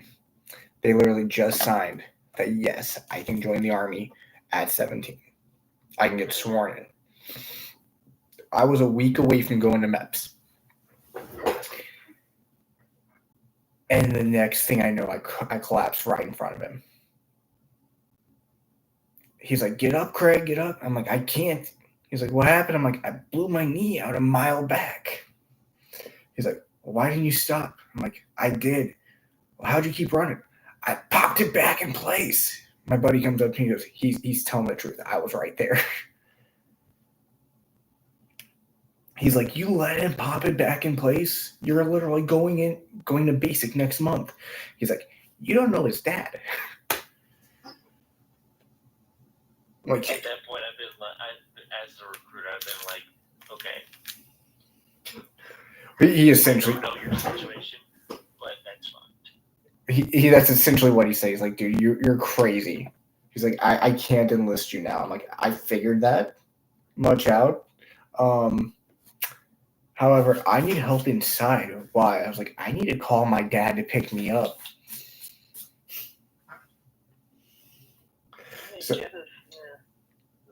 So I'm not gonna lie, that's so bad. Just why? So the why is simple. Every firstborn in my family has been in the military in one branch or another since the Revolutionary War. Whoa, damn, that's a hell of a tradition. My dad was Army, my grandpa was Coast Guard, my great-grandpa was Marines, my great-great-grandpa was Navy, and then it just goes down the line all the way until Army. And wow. In fact, there is a legend that the one that was in the Revolutionary War was somebody's trying to join up.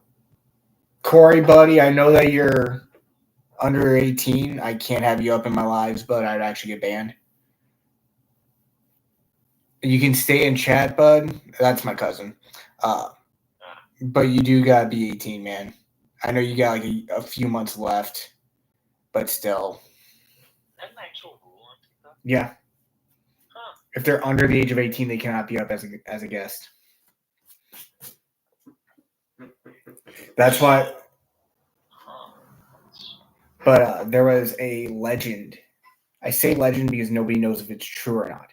That my ancestor that served in the Revolutionary War infiltrated redcoats. Oh. Like, full on Inglorious Bastard them. And took out an entire battalion alone. I don't know if it's true.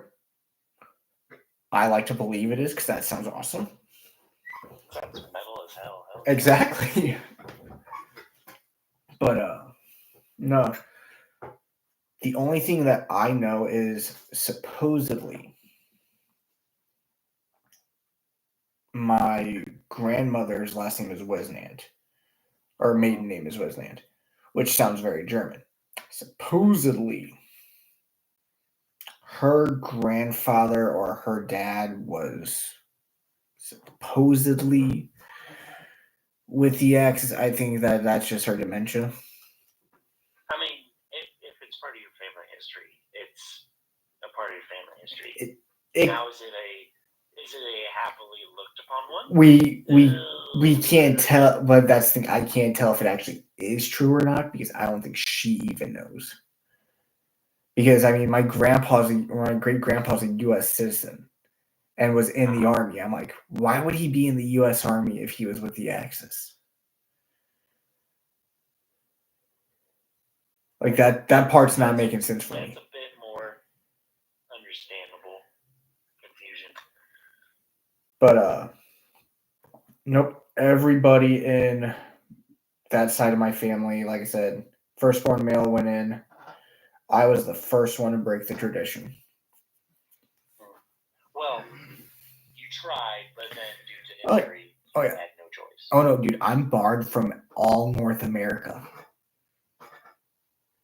That is how, because of my knee, I can't join. Like, even You say barred, and I'm thinking like you got banned for doing something stupid. no. I like it, You are not. You are if I legally went not allowed to if join. I went to Canada and requested citizenship, and I got citizenship in Canada, I would not be able to join their military.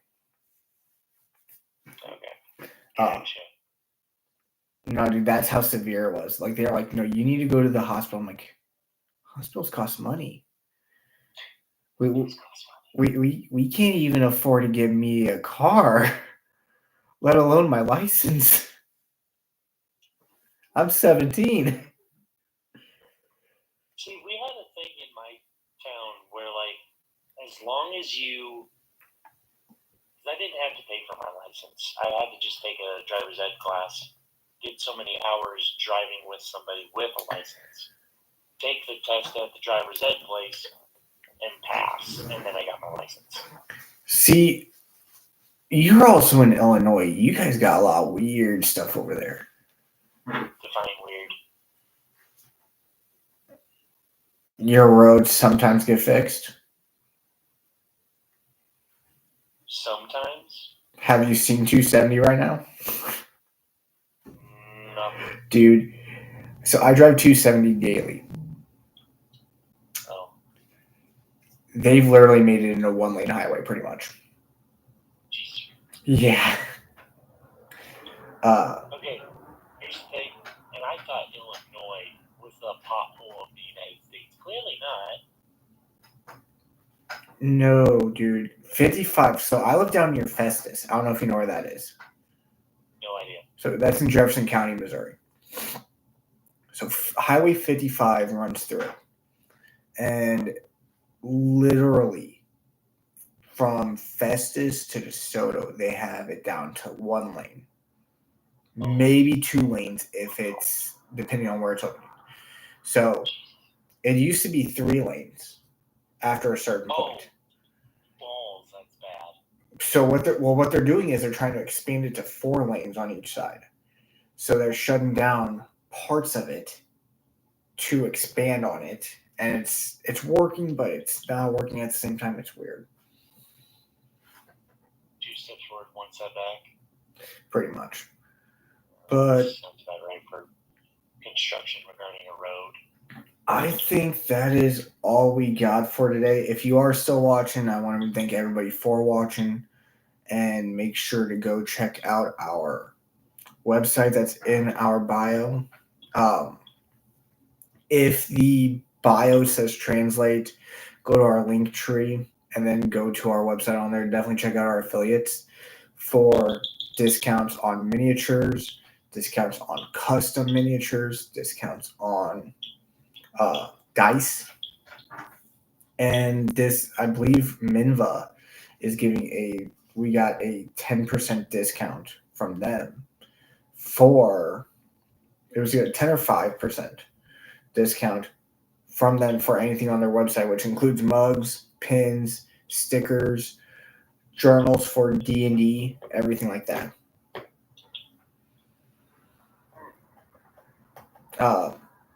But we are gonna go call it a night. I gotta go put clothes up, and then I have to go jump in the shower. All right. Good talking, man. You too. It's good to finally have somebody else in my life. Past 3 months, it's just been me. Pretty much ever since. I've been enjoying Wasteland with them a lot because, most of their lives they tried doing while I was at work. I'm like, it's not the optimal time, you two. Yeah. But now that they switched to Twitch, they're now doing it more towards the night, and then I can actually join. Yeah, which makes sense. No, I used to be the same way with them. I'm like, you're inviting me, I can't join. I'm at work. And then just like you said, I mean, with me, it's been ever since the issue with HK and all them. Nobody's been joining my lives like I thought it was because like they all sided with them. I'm like, you know what, you guys have been friends longer than you guys have been with me. I get it. I'm not gonna hold anybody's accountable. I'll just keep doing what I do. Yeah, I don't. I just don't truly understand, like, why everybody's doing this favoritism bullshit. Like, yes, I get it. Like you said, known them a little bit longer. That's understandable. But when it comes to a point where like they're being unreasonable, that's just not fair. No, I mean, it got to the point with what we were discussing where people have brought to my attention that I wasn't the only one. That others were also experiencing the same. I don't want to call it harassment, but that's the best verbiage for it. Yeah, because I got canned because of a chick who was just doing basically that in one fell swoop. But then she said some stuff that was just like, okay, I'm not comfortable talking about this. Can we change subject? She was cool about it, and then the subject got changed, and I had no problem with her after that. Yeah. And then she goes and after I leave that place, she gets fired for doing said things. It was categorized as what's the term? It's not as S harassment. Yeah. I'm like, oh wow, okay. And I thought about it, I'm like, oh, I guarantee I know exactly why. Nope. I mean, I'm fully understanding what you're saying. I get it fully. It's getting ridiculous out there nowadays that this stuff's happening this way. Everybody takes a side, and you just happen to be the one that's on the low end of the totem pole for no good reason. Well, and that's exactly why I was sitting there saying whenever all that stuff went down, I was like, look, I understand it. I'm not going to be mad at like Cam or you or Matt if they want to just say, you know what, I fully agree with what you're saying. I see where you're coming from. We're going to isolate him. I mean, I was the new guy. I'm not going to sit there and. I barely know HK, to be honest with you. I don't directly talk with her. She's just there. Yeah. If she has like her 2 cents to put in, I'm like, okay, cool. I have no problem with it usually, or whatever. Yeah. It's pretty much usually like I barely even directly talk to her at all. Yeah, I mean, usually when she's in live, we're usually just talking around her because she's just their pain. She's just there in the live, minding her business, not interacting too much unless she has something to control. And like the only reason why I took them all out is because I didn't want to have any altercations with any of them. If person X is sitting there in the live and sees me join, I don't want to hear any, oh, look at this guy, blah, blah, blah, blah, going off of me. I'm like, no, I'm not dealing with that. I'm too old for that now. You're older than me. You're too old for that. This is not high school. We ain't playing this. Exactly. We ain't playing no stupid games, win no stupid prizes. Exactly. But like I said, definitely go follow our affiliates. We do got our affiliate fan roll still. I don't know if I showed you this, Omni. This was the dice bag and the bonus dice for that advent calendar. Oh. It's a date night dice. That's fine. And yes, that says Netflix and chill. I was trying to read that. I'm like, what the hell does that say? Yeah, they got dinner date, coffee date, Netflix and chill, hug me, movie night, and kiss. One of these things just doesn't belong here. Yeah, the hug me. Did they lift that one? Oh, ow. No, I mean, I sat there and I looked at them like they went for it, and I can respect that. I mean, it's the option in most relationships. Like all of those are on the list. Yeah. In a relationship for the most part. Yeah. But like I said, I mean, I'm not going to sit there and hold anybody accountable anymore. If they want to say something, I mean, if they're saying it to my face, I don't care. If they're saying behind my back, I don't care. I'm to the point where I'm here to do my thing. Yeah. What happens, happens.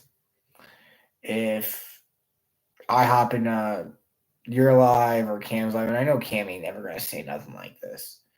If I hop into his live and I just hear him spewing some crap about me, I'm like, well.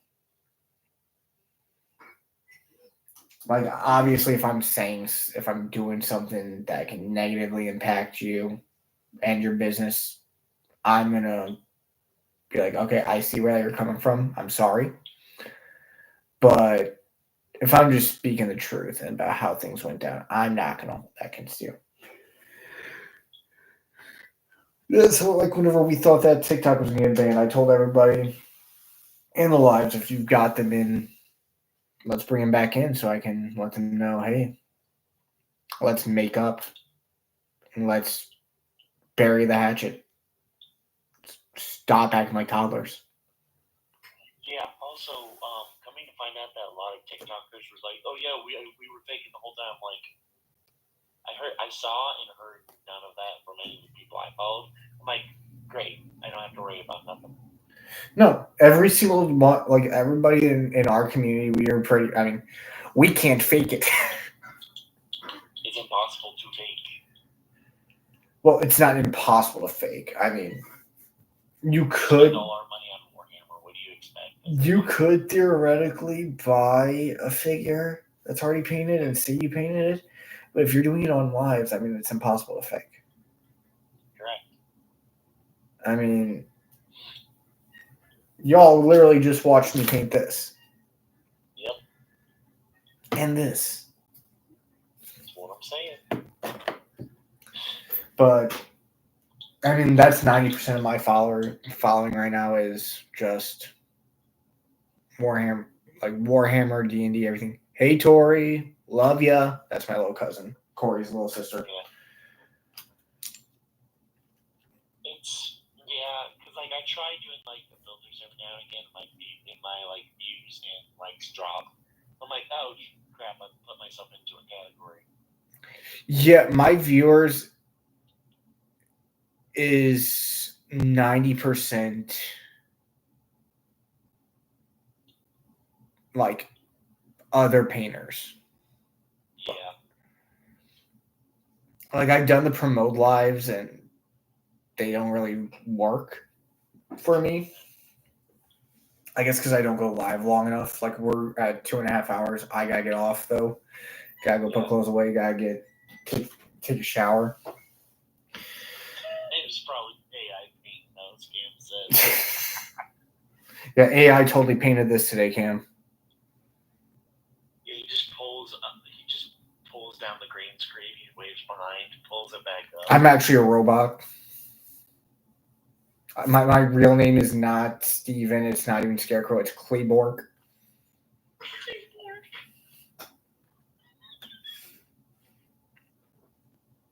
Oh my god. I'm from the Omicron system. Oh Jesus. We've actually been like I'm going to blow your guys' mind. All miniature painters are actually aliens. We were sent down here to invade. Stop. You know secrets. Get off. Scarecrow's a figment of the Matrix, like the Red Lady in Red. No, I actually had somebody actually tell me that. They're like, dude, you're not showing up on any social medias right now. They're like, are you even real? I'm like, here's my link tree. Use it. But no, we're all actually aliens, guys. We're actually here to invade. Oh, But no, I gotta get off here. I gotta take a shower. alright. Have a good one, man. You too. It was great talking with y'all. I hope you all have a great day. I'll see you all possibly tomorrow. Hopefully, if I get all my stuff in tomorrow, you'll see me tomorrow. Yeah, I'm off all day tomorrow and the day after, so I'm gonna just If I let don't, that fly. if I don't get it until Friday, you'll see it Friday. If I don't get it until Saturday, I'm gonna go live Friday regardless. But we'll also do one Saturday. Did I show you the diorama yet, Omni? What diorama would that be? Yo, I love the water. I'm trying to figure out what the waterfall's made of. Is that cloth or is that actual plastic? That is. Nope, not that. Where is it?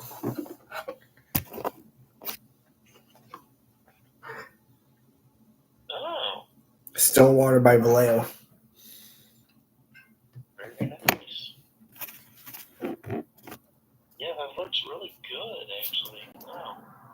That shield. I'm tempted to try and make a diorama, but I'm like, I don't even know what I make it with. That shield, all the armor. You see on there, even the colored armor, all the weapons, that's all non-metallic metal. That's so good. Dude, I know you already do this content and anything, but you have talent for this. I appreciate that. I literally sat here and I was like, you know what, this is probably my best work that I've ever done. But it also took me the longest. Like, I don't know if you can really see it on that griffin right there. Mm-hmm. All that fur texture. That's You're not telling me you did that by hand. That's hand painted. Oh, Jesus. Like, that's smooth. Okay, I say that, but I also created Uncle Iroh leaves from the vine in Van Gogh style on a digital artwork. Let me see if I can get the owlbear's facial. Ooh. Yeah, that's a really good menacing like eye color. I have a close up on my TikTok somewhere. UV resin green flame blade. Nice. On that And paladin I'm right just there. loving all the terrain. The terrain looks beautiful. I'm trying to get it to show the shield. A little bit of a freehand on the shield. It's not the best. It's supposed. It's not the best. It is still a learning process. It's supposed to be a dragon, but it looks more like a horse. I see. But yeah, a lot of people don't even realize this. There's 3 baby griffins. Is the other one the one that was on the left-hand side? Oh! Wait, what's jumping off the edge? That's a leopard.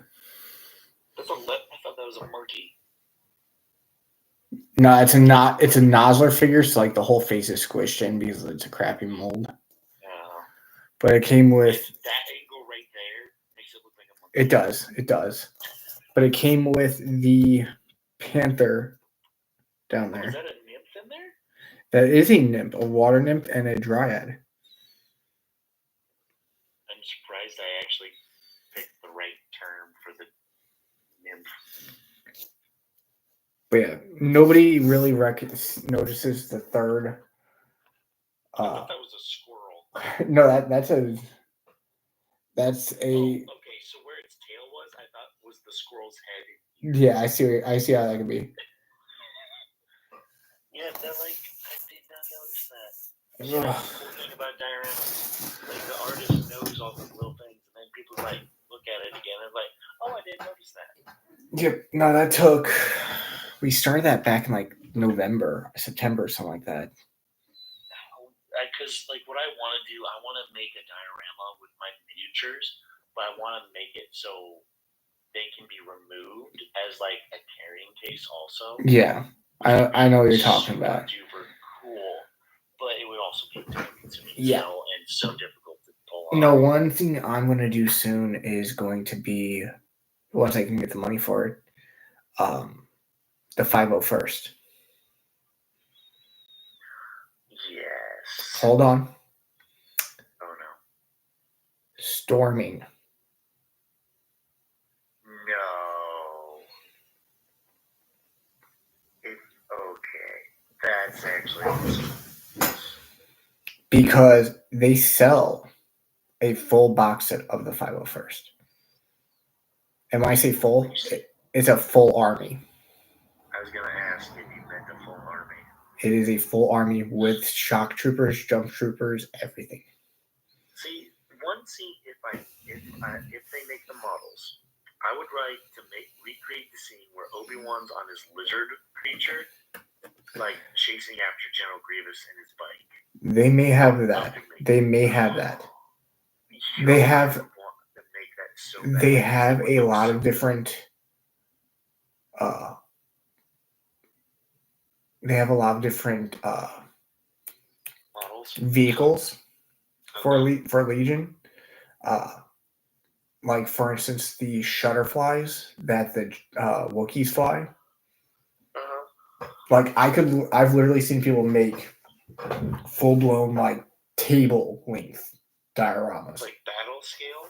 Battle scale. Oh my god. Battle scale diorama. I just want the lizard chasing after Grievous, and it's at like a slight upward angle. Nothing crazy, but it makes them look like they're like scaling the side of a circular wall. Oh yeah. No, I want to do literally the 501st walking upstairs. That would be so. I don't know. It would be cooler that, or them like actually about to like, or them in the middle of like fighting storming. Yeah. The like issue with the Mandalorian, where they're like fighting. The issue with the storming of the Jedi is I would need to find somebody that can make proxies, because only named characters right now exist. Really? Yep. Well, that makes more sense because it's more centered around the actual characters. Yep. Like I can get Anakin. I can get him in like 2 or 3 different poses. That's right. In fact, we've done Anakin before. Where are you? I want the Clone Wars version. That's the thing. Like, no hate against the Hayden Christensen representation. I just like the armor from the Clone Wars series on Anakin.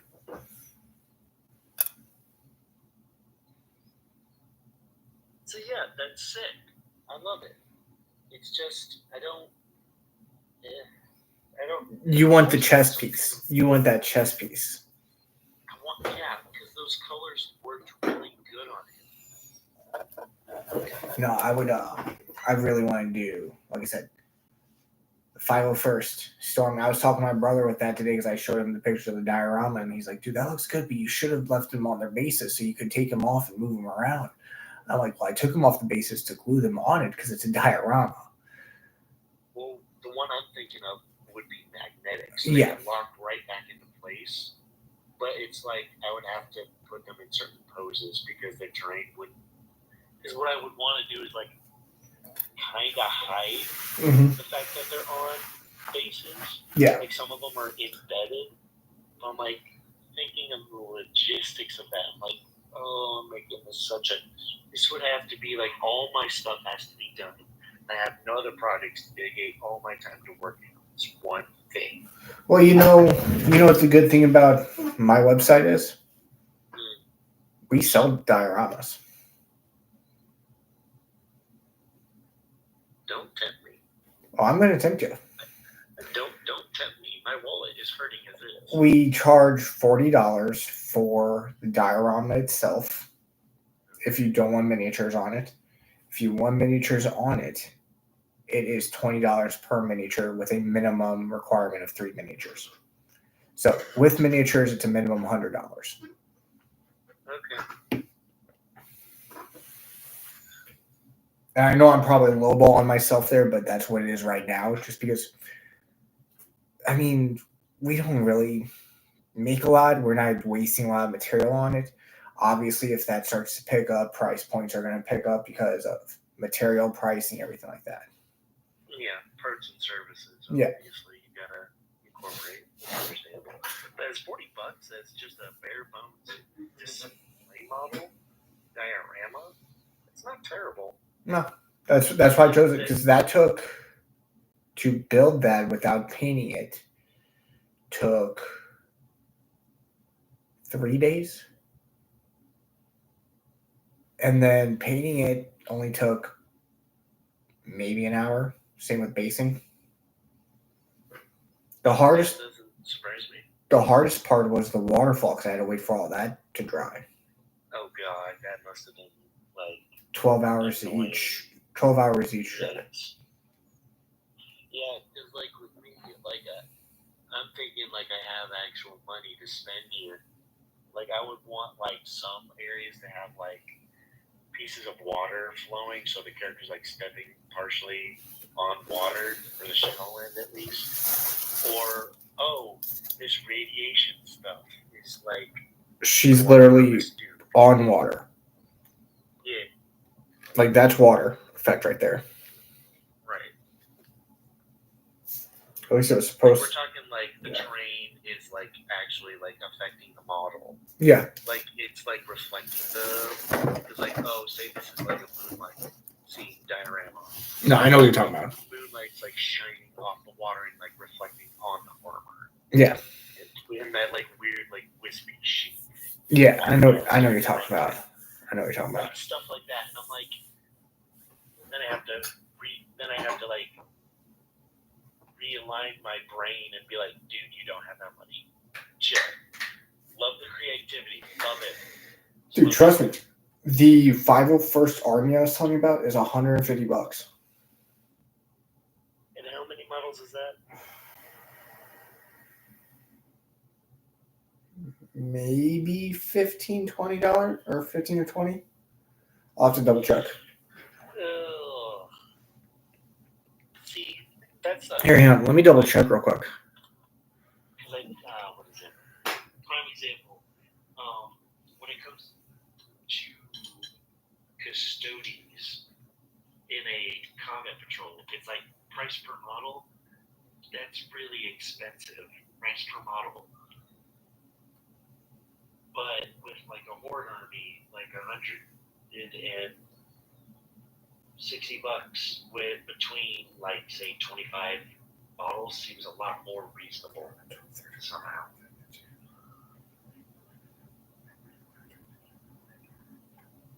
Even though you're working with a lot less So army point wise. Looking at it, if I did the math correctly, it is 30 models. It comes with that's better. 10 Phase 2 clone troopers, 21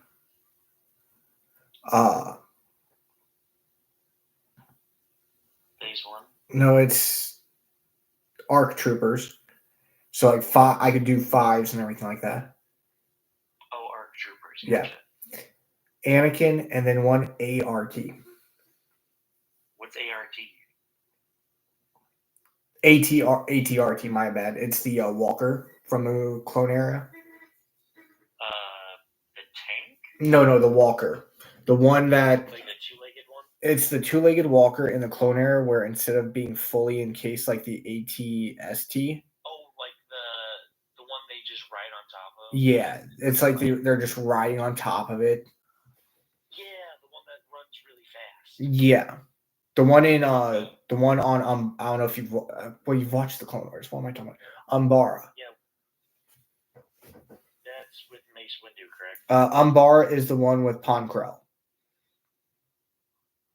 The one. Oh yes. The Jedi that turned evil. Yep. Okay. Where they. Pon Krell. That sounds familiar. Oh yeah, the douchebag everybody hates. Yep. Where they opened up the back of the LAATs and then they jumped out and ran. Yep. That's the I'm thinking when first thought comes to mind is when they're on I don't even know what planet it is, but you just have like one or two of them like running like full speed into the battle while shooting. Yeah, that's Umbara. Yeah. Yeah, because they jump out the back and then they run forward. Yep. Um, I'm trying to remember planets is so difficult. the sometimes. easiest way to remember Umbara is it's the typical, like, It's at night, glow in the dark, yeah, with the weird shaped spaceship that Yeah. one of them tries piloting and runs into everything. yeah. And then another cool One of the fact, best arcs in all of Clone Wars. another cool fact with the 501st that you can get, they have Commander Rex. Yes. They have fives. Oh. And I'm pretty sure they got Echo. Ah. So that doesn't include it. That's not included in the 501st pack, but I could get that as extras. So I could literally have, even though it's non-canon, I could have Anakin walking with his lightsaber out, because it's, I want to say it's this pose, because it's this pose or it's that pose. Surprised it's not just him walking forward at his side pose, because that's one of his more iconic ones that you see every now and again. Oh, it's lightsaber out like this, and he's doing a force push. That's what it is. So it essentially the same. I could probably makeshift it to where that arm's lower, to where it's like instead of being out, it's like down right here, and then his lightsaber's out, extended behind him. But I'm gonna have him like walking up the steps, and all the clones behind him. Yeah. I'm not gonna lie, like in general, that series is top tier. Oh yeah. Like best animated series. I will not keep you any further. No. Because you do need to get off. Yeah, I mean, if I can do this, I need a shower. I mean, that's why I'm glad I don't let my hair get that long. Well, it ain't because it's long. It's just it's so oily. I can actually just freestyle. Yeah. You got the Superman swoosh. Yeah. Well, I gotta hide that. I gotta hide that widow's peak. Look at that. Oh, I'm not doing. That's bad. I got some widow's peak too. That was fun. Yeah. But I will see you, like I said, tomorrow if we get our